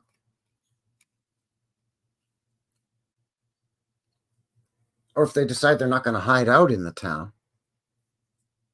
in case they're going to be spotted, you know, you can't just, we'll just rough it in the woods and then we'll just lay low out here in the woods and make a camp out here for for a couple of days and we'll be fine. No.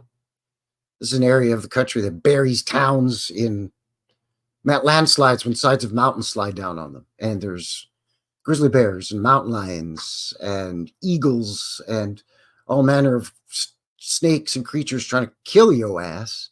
Not to mention it gets colder than a witch's elbow at night.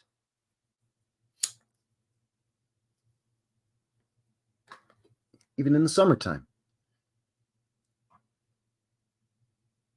Anyways, it was at that point, likely because there wasn't much loot on the train, that Alex Auloff left. He left the group and headed down toward the United States and kind of escaped, Matthew says. Kind of escaped. But oddly enough, George Arkoff and Tom Bassoff, they stayed in the area. They were even spotted in some town sites frequently as the manhunt was being carried out by multiple authorities. CPR police, yes, that's right, the Canadian Pacific Railroad have their own police force, even still to this day. The Royal Canadian Mounted Police and the Alberta Provincial Police, which are now no longer around and were absorbed by the Mounties. 5 days later, on August 7th, the two showed up at Bellevue Cafe. That's where the more well-known event occurred, the shootout that left one of the robbers and two police officers deleted. I leave out many of the grim details of this shootout, Matthew says, but the result was one of the bandits, Arkoff, and APP Constable Bailey and RCMP Corporal Usher were dispatched. And Tom Bassoff got away, and he was still a fugitive. Still standing, but not open to the public? Oh, okay.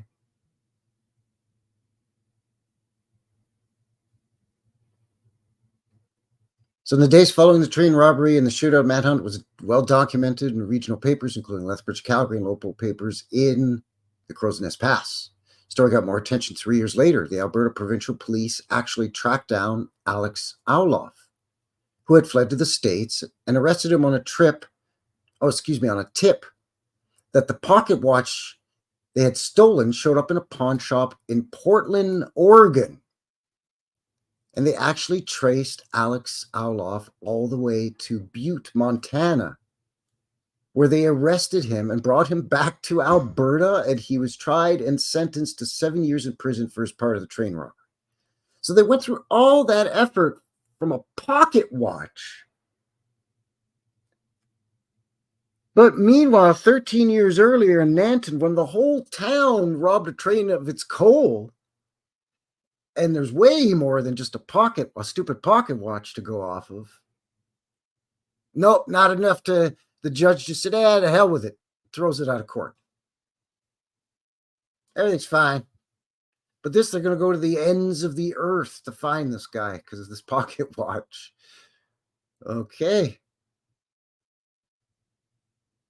So they have some newsreels from the manhunt. They have the town tour of Blairmore. That's where the Bellevue Cafe was, I guess. So yeah, there you go. They're just going to, no stone unturned, no tree left unshaken, I guess.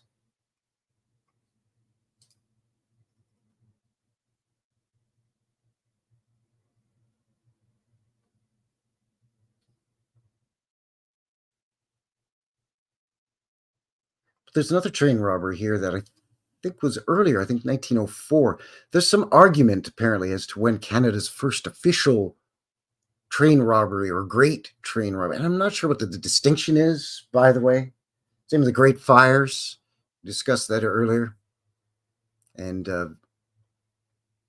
Cousin Vinny kind of touched on that. The whole... their fire wasn't quite big enough to be called the Great Fire of such and such. Nanton, 1924 or whatever it was. Hey, Bernie. Crypto alchemist in the box.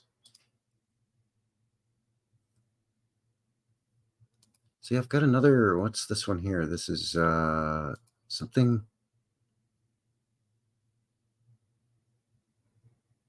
Yeah, there's a dispute whether the first is 1874 or if it's 1904.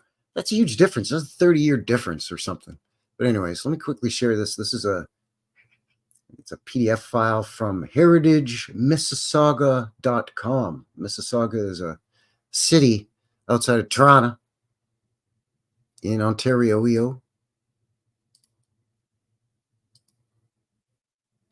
And it's an article entitled "The Darker Side, a Dubious Distinction, the Train Robbery of 1874." Again, this is heritagemississauga.com. Links below. Nothing like this had ever happened in Canada before. On the evening of Friday, November 13th, Friday the 13th, 1874, the American Express Special, the train traveling along the Great Western Railway, left the Hamilton Railway Station at 5 o'clock in the evening and arrived on time at Port Credit. Nothing seemed out of the ordinary until the train arrived at Union Station missing some $150,000 worth of money and valuables, and when 2 employees gagged and bound. The perpetrators had worn carefully crafted disguises, white smocks drawn over the entirety of their bodies, and holes cut out for their eyes mirrored the dressings of the Triple K gang. One man, presumably the guard, came from the rear door of the baggage and express car. His role was to allow for no escape from the baggage and express car, either forward to the engines or to the rear and passenger cars. 4 other men arrived simultaneously through the front door of the baggage and express car. 2 men seized the baggage man, Montgomery.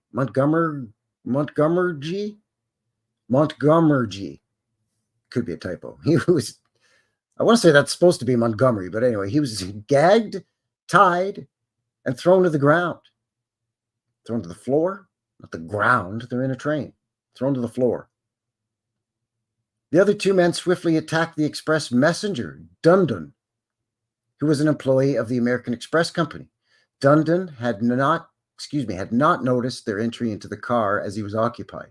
So he didn't notice the other guy getting roughed up because he was busy. Okay. He was occupied counting his money and making up his accounts. Okay. He tried to resist, but was quickly knocked senseless, bound and gagged before he could retrieve his old 6-shooter, his pistol. The perpetrators then seized the keys from Nanton's pocket and opened the iron safe.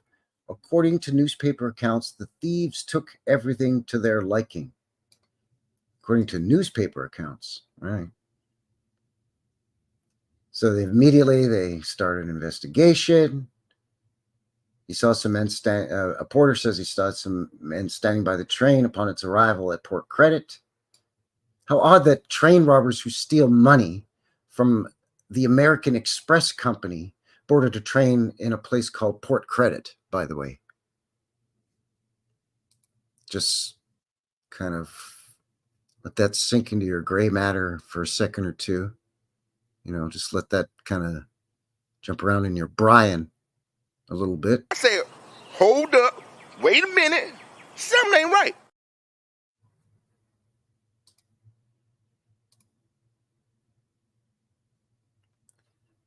But he had not seen them upon departure. When the train was inspected, it was discovered the bell rope between the engine and the baggage and express cars had been deliberately severed. Yeah, if there was an emergency, you could yank on this rope, usually running along the top where the wall meets the ceiling there.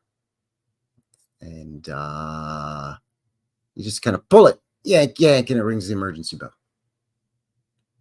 It was suspected that one of the culprits cut the line before the train was en route, either at Hamilton or Port Credit. As a result, no alarm could have been triggered. Montgomery, the baggage man, and Nanton, the express manager, each had a slightly different version of the culprit's escape. Montgomery, relayed that the culprits had jumped from the train as it slowed down on the outskirts of Toronto, near the crossing of the Etobicoke Creek, while Nanton indicated that they jumped from the train near the Stanley Barracks, the Canadian National Exhibition Grounds. Okay, I'm not sure what the difference is in terms of distance, but apparently it's noteworthy enough. Despite a vigorous investigation, the perpetrators were never caught. The events created more than usual excitement amongst the public and even inspired many heroic citizens to aid in the search. Toronto police detectives and Toronto Township, historic Mississauga constables attempted in vain for several weeks to track down the thieves, without success, and indeed without any leads. It was believed one man may have cut the bell rope alarm while the train was stopped in Hamilton, and that the robbers had entered the train, hidden and unseen when the train had stopped in Port Credit, then exited the train as it passed through the Lakeview area of historic Mississauga. The culprits were never caught. The money and valuables were never found. The question remains, who undertook this brazen heist, the first such train robbery in Canada? And were they residents of historic Mississauga? In part, and in a fashion, Mississauga has the dubious distinction of being home to the first train robbery in Canadanedia land.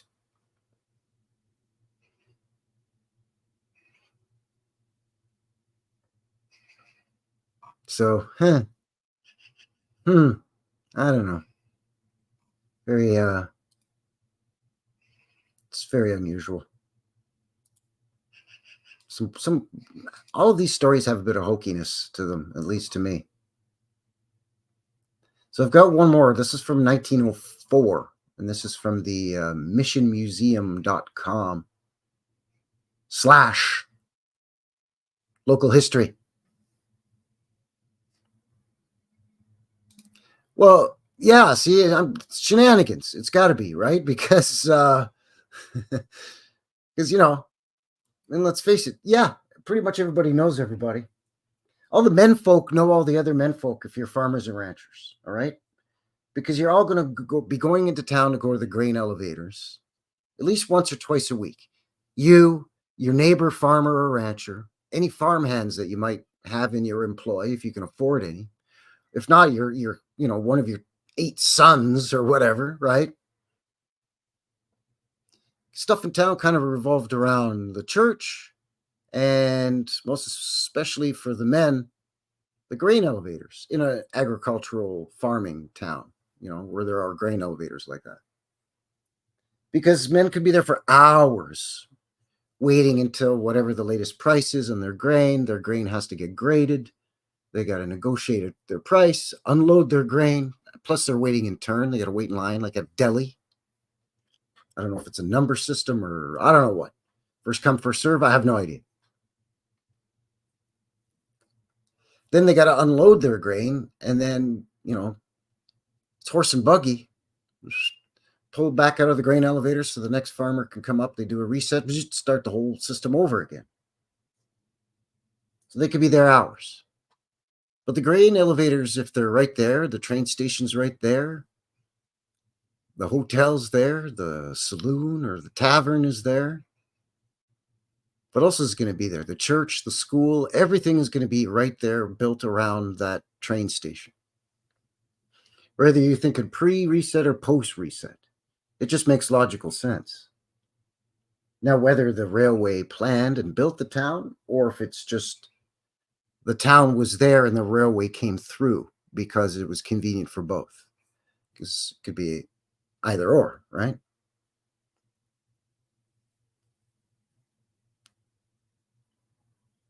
But where everybody knows everybody, because you're meeting and commiserating in church,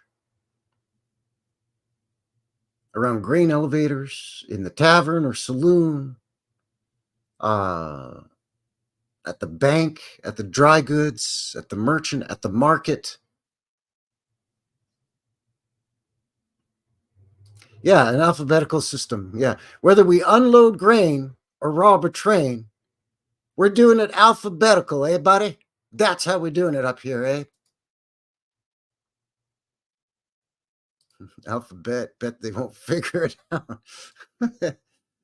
You're a clever bunch down there. You know that? Yeah, even Kathy's. Yeah, I second that. BS. Shenanigans. Calling it here. Shenanigans. But anyways, there's a dispute that this was the first train robbery. So let me share this with you here. Quick, fast, and in a hurry. Again, this is from the Mission Museum. Local history. Billy Miner. You know it's him because he's right there on a wanted poster. On September 10th, 1904, the CPR, or Canadian Pacific Railroad, train number 1 leaving Mission Junction was robbed in Canada's first train robbery, bringing national attention to Mission. The robbery was pulled off by a 60-year-old grandfatherly-looking man named Billy Miner. Man, if you're going to be a train robber, that's a perfect name, by the way. Just saying. I'm not promoting anybody go out there and break the law or committing any crimes now, especially robbing no trains, because there's nothing worth in a train anyway. But anyway.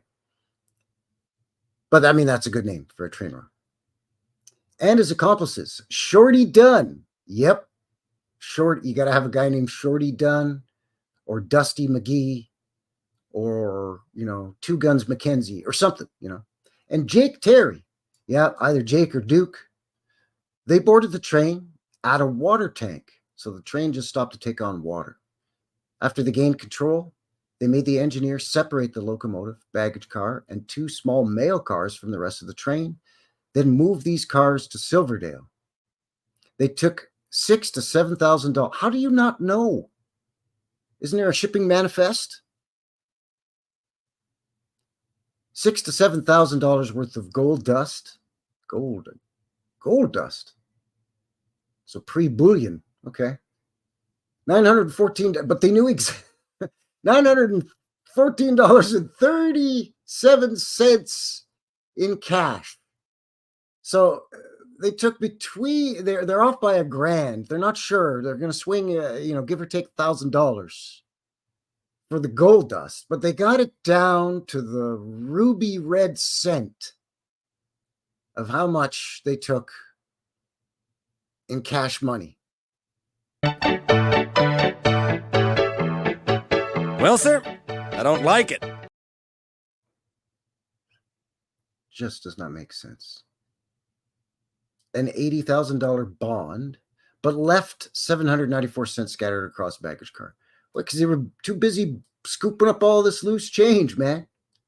Something's always going to fall out of your pocket into the cushions of your sofa. Come on, let's face it, people.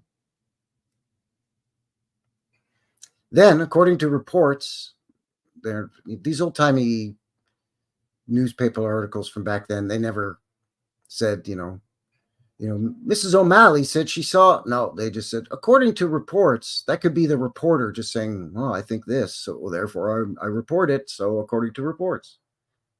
They rowed across the Fraser River, rowed as in rowing your boat, and fled on horseback across Matsqui Prairie to the United States border. It's always fleeing to the U.S., right? The train robbers, bank robbers, and rootin' tootin' cowboys, they from Canada land, well, after they rob banks or trains or whatever, they always hightail it south of the border to the States for some reason. But the wild, redskin, wild, savage Indians now, when they get into a skirmish down in south of the border in the United States, well, they come running up north into Canada land for some reason. Like Sitting Bull and, Geronimo, I think, and some others. I don't know. A few. Ain't that funny? Cowboys always hightailed south, and the indigenous First Nations always head north. Sheesh. Miner had arrived in town a few days before the robbery took place. He took up residence in a shrub bush in Soloway Field near Mission Raceway today. How do they know all this? Being careful not to attract police attention. There's a man camping in the bushes over by the field, but also to be at a point where he could watch the comings and goings of trains at the junction. Many people say they saw or spoke to Miner while he was waiting for the money-laden train. So a lot of people saw him, but the cops didn't see him. God, this is ridiculous. Miner only turned up again in Canadadia in May of 2006 when he, Shorty Dunn, and new accomplice Louis Calhoun robbed a train at Ducks near Kamloops. That's out in British Columbia. After an expansive search, when enlisted cowboys and Indigenous trackers, the trio was caught by the Royal Northwest Mounted Police near Douglas Lake. Dunn tried to fight, but was boomed in the leg, and the gang was handed over to provincial police. Miner was tried and convicted and sent to British Columbia Penitentiary at New Westminster, that's near Vancouver. But within a year, he escaped, presumably back across the U.S. border again, so he can continue robbing trains.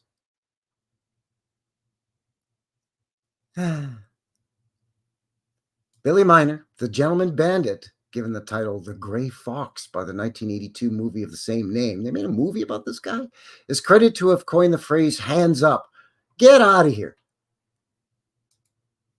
This guy who robbed trains in 2004 and 2006, that's how long it took somebody holding somebody at gunpoint, robbing them, whether it's on a train, on a paddle boat going up and down the Mississippi, or some, I don't know, saloon or gambling house, some old-timey whorehouse, anywhere where there's a bank, anywhere where there's money. He's the first guy to say, hands up. Take off. I don't even believe you. No, there's no way. There's just no way. You guys have officially made me lose my marbles!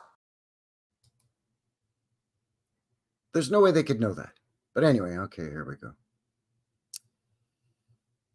And he was said to have quipped, "Good night, boys. Sorry to have troubled you." Oh, yeah, such a gentleman as he's robbing you of your valuables while you're riding the train to go and visit your Nana in Hamilton or wherever. In the 1904 robbery, oh, sure. At the age of 67, Miner was again put in jail for train robbery, this time in the Georgia State Penitentiary. Wow, as far south as Georgia. Georgia? Oh, Georgia. There are conflicting stories of his life after this point. There's been conflicting stories in his life all the way up to and including this point, if I may say so myself. But anyways, moving on. Some say he escaped yet again. Some say he died at San Quentin. Some say he died at the age of 70 at the Georgia State Penitentiary. Again, these are state and or federal penitentiaries. They would have records if people were to have died behind bars. Even back in the 1910s, teens, pre-WW1, if some guy just bought the farm in his sleep or had a heart attack out in the yard or got shanked in the shower, whatever, they didn't just... just kind of, I don't know, sweep him under the rug. I mean, often they probably buried him in the prison grounds, but at this point, not so much. The pens often had their own cemeteries, yes, but I mean, they would document this stuff, man. So how they know that he stole $914.37, but they don't know when and where he died, or if he escaped and then died. What happened to his friends is well known. Shorty Dunn served his life sentence, but drowned in a lake near Kamloops, again out in British Columbia. Louis Calhoun died in prison of tuberculosis, TB, consumption. There it is. It was ironic that the same railroad he robbed, CPR, and the same baggage handler on that railroad later took his corpse home to be buried. I don't believe it. I just do not. It just does not make any sense to me. It doesn't make any sense. There's too much stuff that just sounds wickety whack. Wacky. Made up. Take off. I don't even believe you. I mean, it's what we got. It's what we got to go on. But I don't believe you. Yeah, the logo of it, the Mission Museum, MM, 2000, among other things.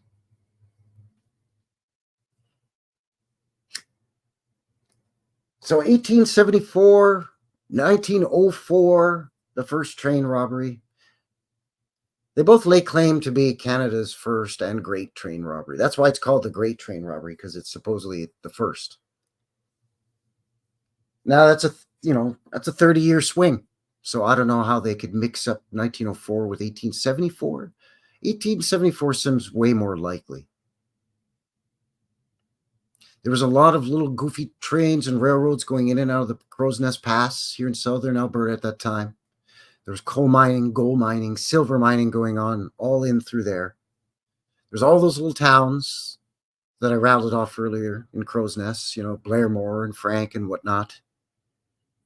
But those railroads went from Calgary down to Lethbridge, across through the Crow's Nest Pass into British Columbia, and eventually out to Vancouver.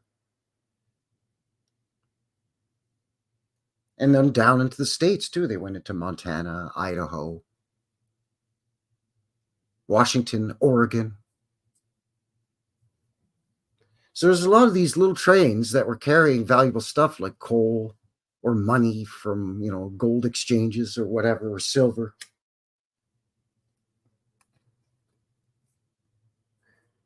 It was the lawless rootin' tootin' Wild West out here, right? That's why the Sir John A. Macdonald had to form the Royal Northwest Mounted Police and send them out to what would later be Alberta and Saskatchewan to keep an eye on stuff out here, because it was crazy out here. It was a wild frontier, man.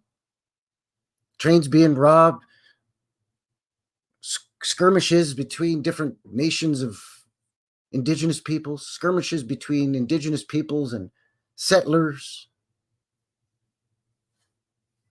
All kinds of goofy stuff going on, man. Speaking of good goofy stuff, hope you enjoyed that one. Once again, thank you very much for joining me here, Frankie, New West Reset. New West Reset Live, episode 81, the not-so-great Alberta train robbery. They were getting cold, and they were promised the coal train would stop for them by the railroad, but it just kept passing through town, or it would stop, but it wouldn't unload coal for them. And after a week, the townsfolk just said, forget it, we're commandeering this here train. We're not letting it go anywhere. We're forcibly removing coal from this train. But here's the catch. It's not your everyday train robbery, hands up. No, this train robbery is, we're going to line up alphabetically and each take our fair share, and then we're going to leave some money with the train railroad agent.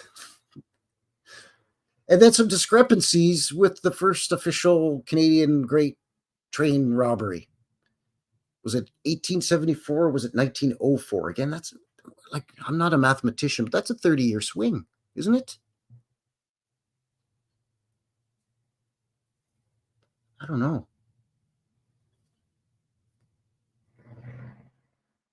Anyway, the whole thing was kicked off from that little boots on the ground mudflood tour of Nanton from a recent road trip that Cousin Vinny and myself took. Because, you got Vincent in the chat. But that's Cousin Vinny, because you got, Frankie here, and Frankie Fingers. And that would be a great pickpocket name, I think, is what Cousin Vinny said earlier. But you got your Cousin Vinny over here, and your Frankie Fingers over here, huh? So, Tommy, where have you been, huh? I've been watching New West Reset, huh? Well, it's New West Reset. It's just on YouTube. He goes around, he does his boots on the ground thing. They'll tell you. Say you care. So yeah, it was great, wasn't it? Cousin Vinny. It was a great day. It was a beautiful day. We had a lot of surprises. We found some great stuff. So yeah, I'm gonna have some boots on the ground video. I think I'll do that one as a premiere as well. Because I think that one's about half an hour-ish, give or take. But yeah, it was a good time. And speaking of good time, before we go, I wanted to do this at the end of last week's show, and I just plumb forgot. But these are some clips that were sent to me from... I don't want to put you on the spot here or anything now. But these are shared with me Kathy Childers. This one she sent me a couple of weeks ago, and I was going to share it last week, and I just plumb forgot. So I'll show this one first, and then I'll show the latest one. This is hilarious, man. This guy's accent kills me. Go through some of the things my followers send me, please. Hey, Larry, you want popcorn or tiger nuts? Sliced tiger nut. They're gluten-free. CNN reports that according to a senior park official, Cecil the Lion's brother Jericho, who's also a lion? Oh, thank God you said something. I thought his brother could have been a shark. A shark? Come on, man. It could have been a shark. A shark. This guy's the best. I'm assuming that you can hear it okay. Let me know in the box, in the chat there. I'm assuming that, yes, you can hear this just fine. And yes, thank you, Kathy, for sharing. There's a couple that I can't share, but I think these I'll be fine with. And these are just from, what are these from? TikTok.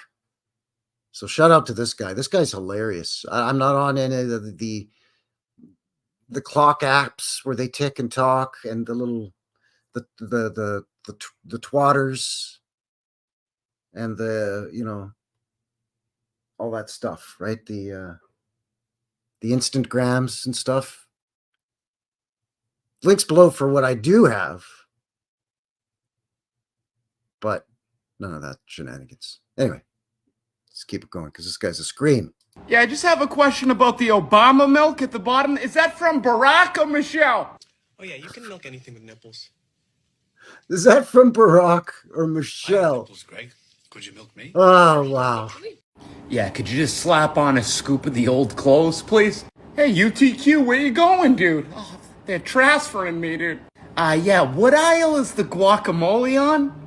Oh, it's on the frozen Hispanic aisle. Thanks, appreciate it. Anybody in the mood for some veg pizza?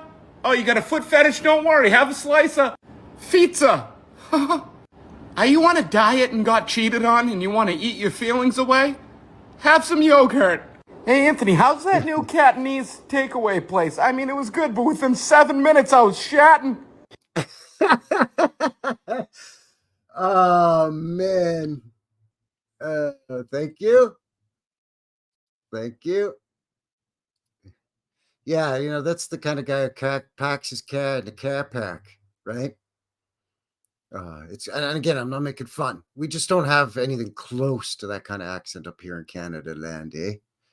We have our own crazy accent. We don't all talk like Bob and Doug McKenzie, though, eh, Bud? That's kind of more of a North Central Ontario thing there, eh?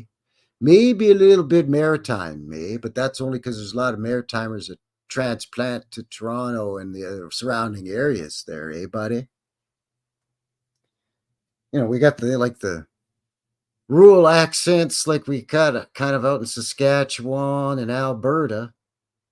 And then we have like the British Columbia accent out in Vancouver, which everything sounds like a question for some reason. And then there's over in Newfoundland, where nobody can understand what they're saying, including other Newfoundlanders. Actually, drunken Irishmen can understand Newfoundlanders. Matt Fiddler in the box, all the way from the NC, North Carolina. Hello, hello, howdy. Welcome. Well, yeah, because it's arbitrary borders, right? I mean, and there really is nothing as you pass between Ontario and Manitoba, or drive from Manitoba through to Saskatchewan, Alberta, into BC, or eastward, through Ontario into Quebec.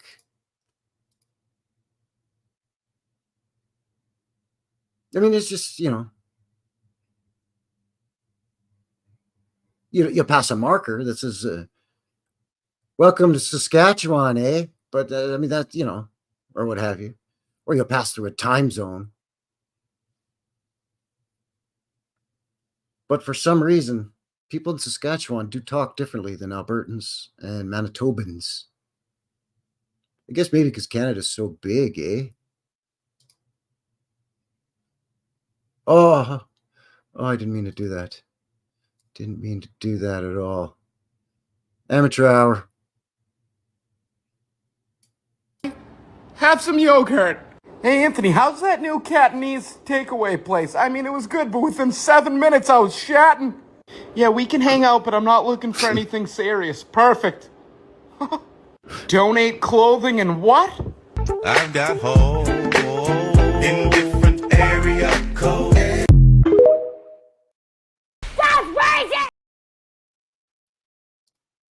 Anyway, that's pretty good. That is pretty good. Oh, got him from the okay, got him from the telemograms. Yeah, I don't have that either. I get asked about, hey, are you on this or that or the other? I don't know. Maybe I'm not that old, but I'm just too old for that. You know what I mean? I'm one of those old souls. So technology frightens me. Anyways, I mean, those are just funny. I mean, the stuff that we cover, sometimes it's aggravating, or a guy can even get angry. Like, I get my dander up sometimes reading the shenanigans in the official stories that they try to pass off as, well, here, this is how it happened, buddy. And sometimes you can get a guy riled up. So sometimes I just, we like to have a little bit of fun here on the show, kind of wind down a little bit. I mean, it's wind down your weekend on this Sunday fun day, after all.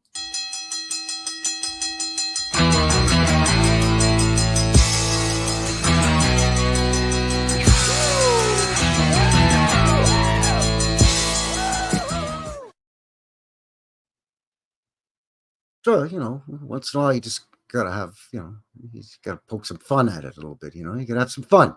Gotta have a little bit of a good time. You know what I mean? All right, we're having a good time. You are? Oh, okay. Well, more power to you then, with the beeping and the booping and the beep, beep, beep, beep, beep, beep, beep, beep, beep, beep, beep, beep. I mean, I just got a new phone in June. And prior to that, my old phone was, I don't even remember how old. Somewhere between 8 and 10 years old smartphone. Prior to that, I had an old flip phone that was also 2 days older than dirt. Yeah, that's what I mean, right? So that's why you got to kind of, try to have a little bit of fun with this. The subject matter is very serious, right? And it can seem overwhelming because there's so many facets to it. Everything from the shape and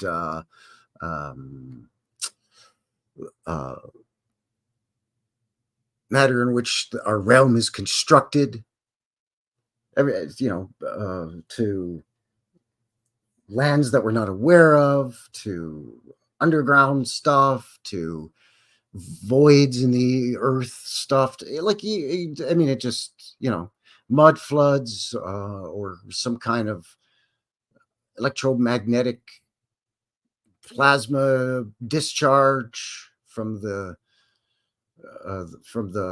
firmament, something happening, or one of the heavenly bodies. Like, there's just, I mean, it could seem like, wow, there's just no way that I can even begin to. And that's kind of the whole idea, right? And that's why there's so many red herrings.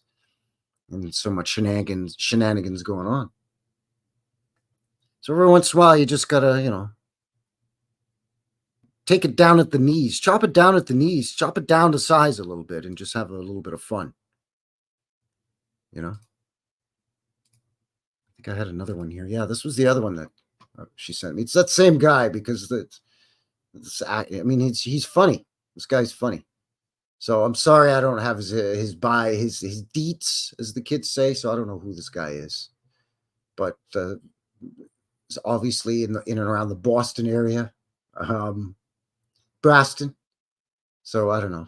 Seek him out and give him a like or a follow or whatever they do over there on the thing. Yeah, we're ready to order. I'll take the filet mignon, please. Yeah, and then can you throw in the home-style fish stew and that? Sorry. It's just like right out of the gates. I'll restart it. Right out of the gates, this guy cracks me up. Yeah, we're ready to order. I'll take the filet mignon, please. Yeah, and then can you throw in the home-style fish stew and that? Should we do the family photo? Throw in a family photo. Wait, you're not ordering anything? You guys don't have vegan options? With the chicken was rude and unreasonable. Is that close enough, right? Oh, that's definitely close enough. Rude and unreasonable, vegan. Yeah, that's close enough. You got it.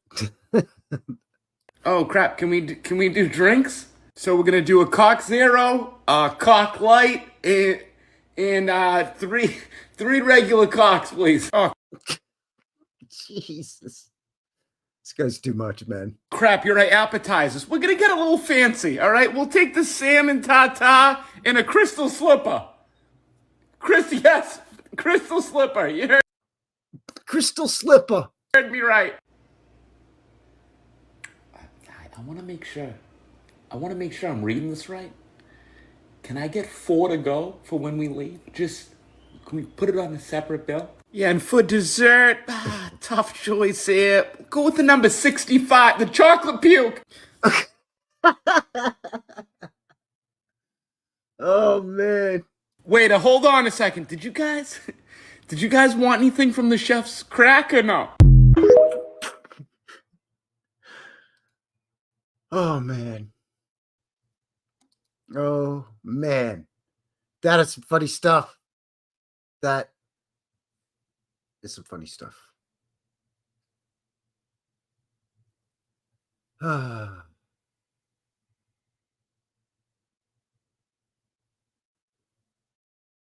Well, there you go.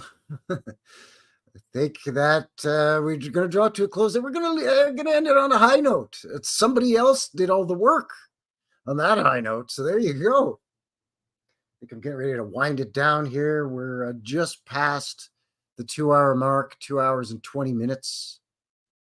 So as per usual, I want to thank you very much once again for shooting in and joining a fella here and winding down your weekend on this Sunday, September the 1st, Purdy Alberti's birthday, 119th birthday.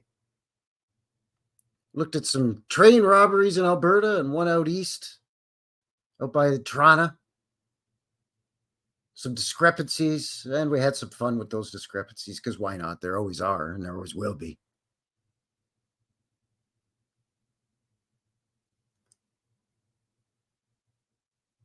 So that is going to seal the deal here this evening for Frankie, New West Reset and New West Reset Live, episode 81. The not so great Alberta train robbery. So once again, if you haven't already, please give a guy one of these. Thanks again to everybody who's already liked, shared, subscribed. Appreciate all of that. All of you that are watching this after the fact, really appreciate you and all of your support and taking like 2 hours out of your day or two to watch this thing, with all these shenanigans. So thank you. Again, links for everything we discussed below. Team Heat. How's it going there, buddy? How's it going there, guy?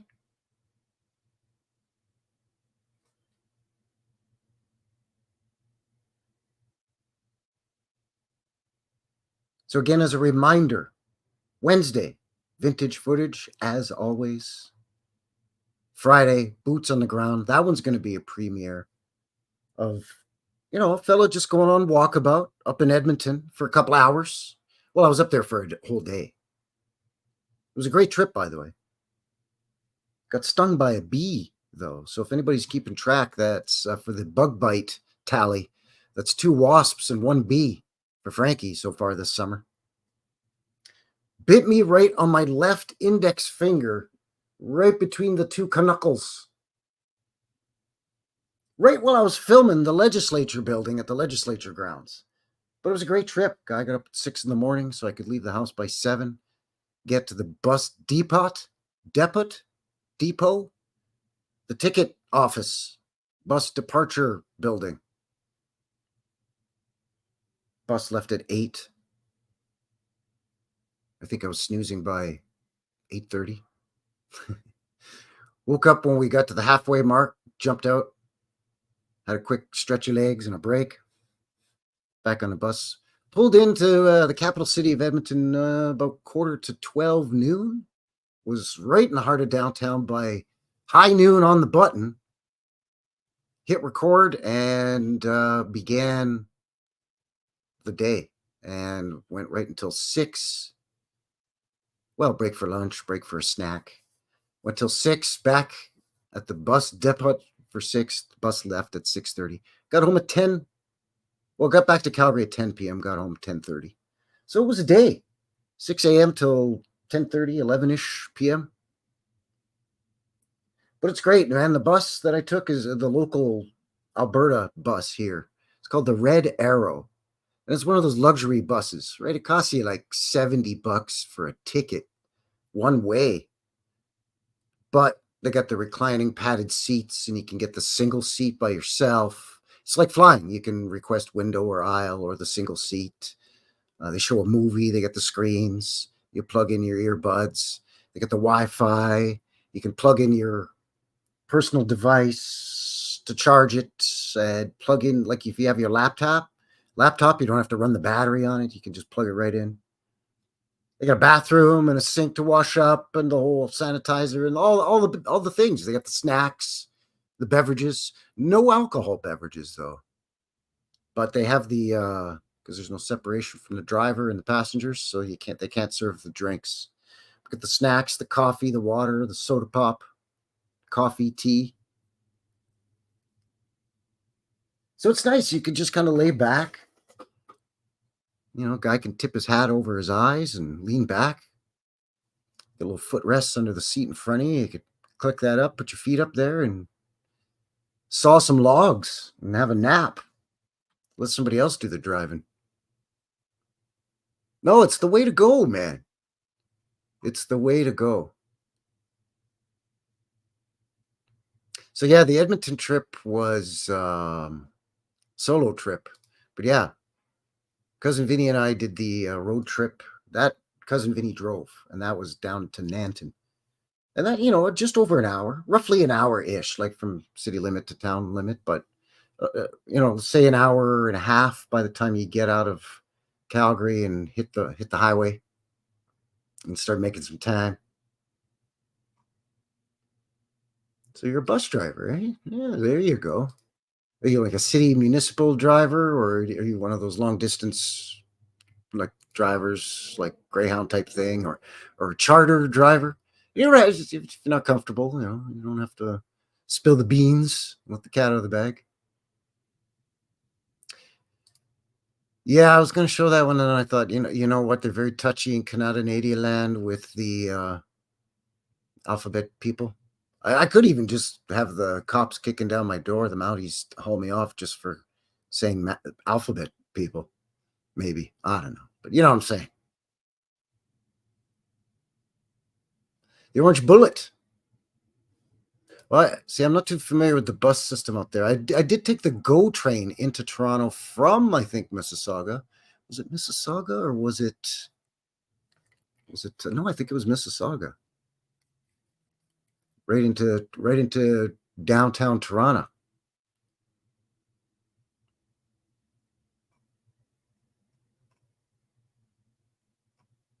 Yeah, the depot is the terminal or the depot. Yeah, funny how that's it's terminal. It's not, those aren't the best. I mean, I don't want to hang around in there for hours, for sure. So that's, yeah. But you know what? Flying to Edmonton the price is roughly the same as taking the bus. But you know what? Time-wise, it's also roughly the same. By the time I get to the airport, and even just if I'm going up for the day or even overnight, so I don't have any luggage to check, I just carry on. But you got to do the pat down, take your shoes off. They got to run your backpack or whatever your carry-on is for the luggage car wash there and zap it with all kinds of weirdo rays, supposedly X-rays, Y-rays, I don't know. Alphabet people rays, probably. Then there's always some delay in your departure. Then you got a taxi down the runway and you take off. It's a 45-minute flight, and maybe there might be a problem where you got to circle once and then you can land. And then you got to, wait for old people and stutterers to get off first and whatever, right? All of that. And then you got to catch whatever to get to downtown Edmonton from downtown Calgary. Doing all that flying, it's about 3 hours. Taking the Red Arrow bus, it's about 3 hours. You get all the perks in terms of the snacks, refreshments, movie. The seats, I think, are more comfortable. They're not as crowded. If you crash, you're probably not going to burn up in a big ball of flames because you're not in a metal tube in the sky. And you don't get any of the, the drawbacks of the pat downs and the waving the wand over you, walking through the thing, and beep, it's my belt buckle. Well, can you take your belt off? No, because then my pants will fall, and then you guys will jump me for exposing myself in the airport, which is a federal offense here because airports are federal jurisdiction. So I cannot take off my belt. Can I please just get on my plane so I can get harassed by more employees on the plane? Like the next level of harassment when you're traveling, right? Where's the bus? The bus driver's like, hey, how are you? My name's Rich. I'm like, really? Your bus driver's name is Rich? I like guys whose name is Richard and they go by Rich instead of Dick. You know what I'm saying? I'm like, this guy's cool. And the guy driving back, his name was Colin. It's not, hi, my name is Mr. Morris. And no, hey, hi, I'm Colin. It's this guy like in his 50s, early 60s maybe. Just all chill. Got any baggage with you? Nope, just the carry-on. All right.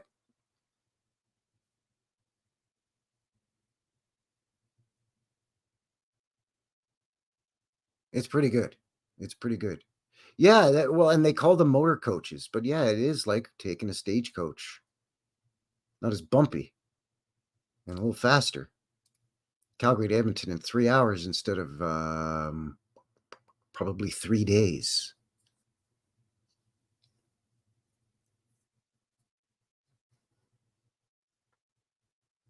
But it's just a smooth way to go. It's just smoother. Now, if I still drove, I would drive too. Charter buses takes me to some cool places, mostly around the local area though. Yeah, okay, cool. Yeah, I know somebody who used to drive a school bus. And then when they retired, they got a job as a charter bus driver. So they were kind of semi-retired, kind of like me. Kind of semi-retired. And they loved driving they said the driving school bus was great because they love kids and got along with kids and had kids and grandkids of their own and all that jazz. So yeah, the kids, rambunctious children in the back didn't bother them on the bus. But they really like the charter driving because, now all of a sudden he's driving people up to Banff and out to Drumheller and over to Lake Louise or down to, just wherever, all over Alberta. And I think into British Columbia a bit and into Saskatchewan a bit.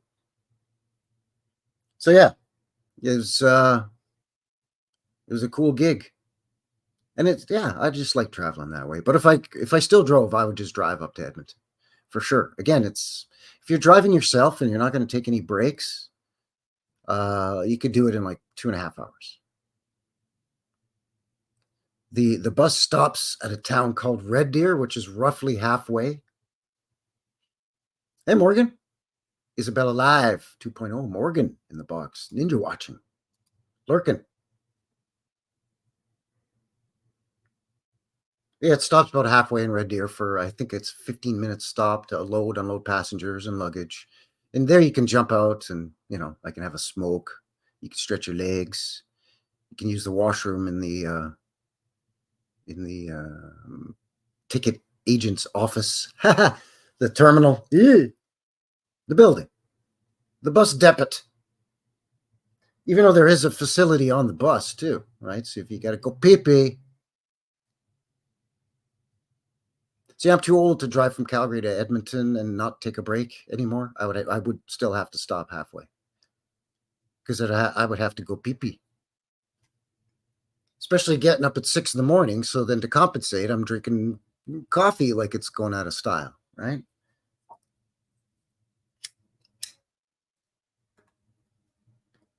And the ticket agents, you know, they're usually young ladies. They're friendly and nice and very helpful. And yeah, you know, it's good. I've traveled Greyhound before, but we don't have Greyhound in Western Canada anymore. It's a weird thing. I think it's only out east in Canada now. It closed up shop out in the west here for some stupid reason. And it's way better than the Greyhound.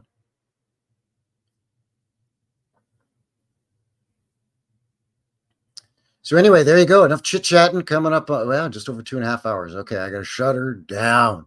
I got some chicken that I'm going to grill up here and have some broccoli and some of those little baby red potatoes. The broccoli comes from the store. The potatoes, well, that comes from my neighbor's garden. So yeah, there you go. Yeah, that was crazy. That was terrible, actually. Yeah. Yeah, very bad. Anyway, there you go. Thanks a lot, everybody. That is going to seal the deal here for tonight. Again, I appreciate all your support. Until the next one, take care out there and have yourselves a good one. And don't forget, Friday's Boots on the Ground is a premiere. So it's going to start sort of midday. And we'll be able to chat in the box for that one as well. All right? Have a good one, everybody. Thanks again. Cheers. It's a mystery. It's a mystery wrapped in a riddle inside an enigma.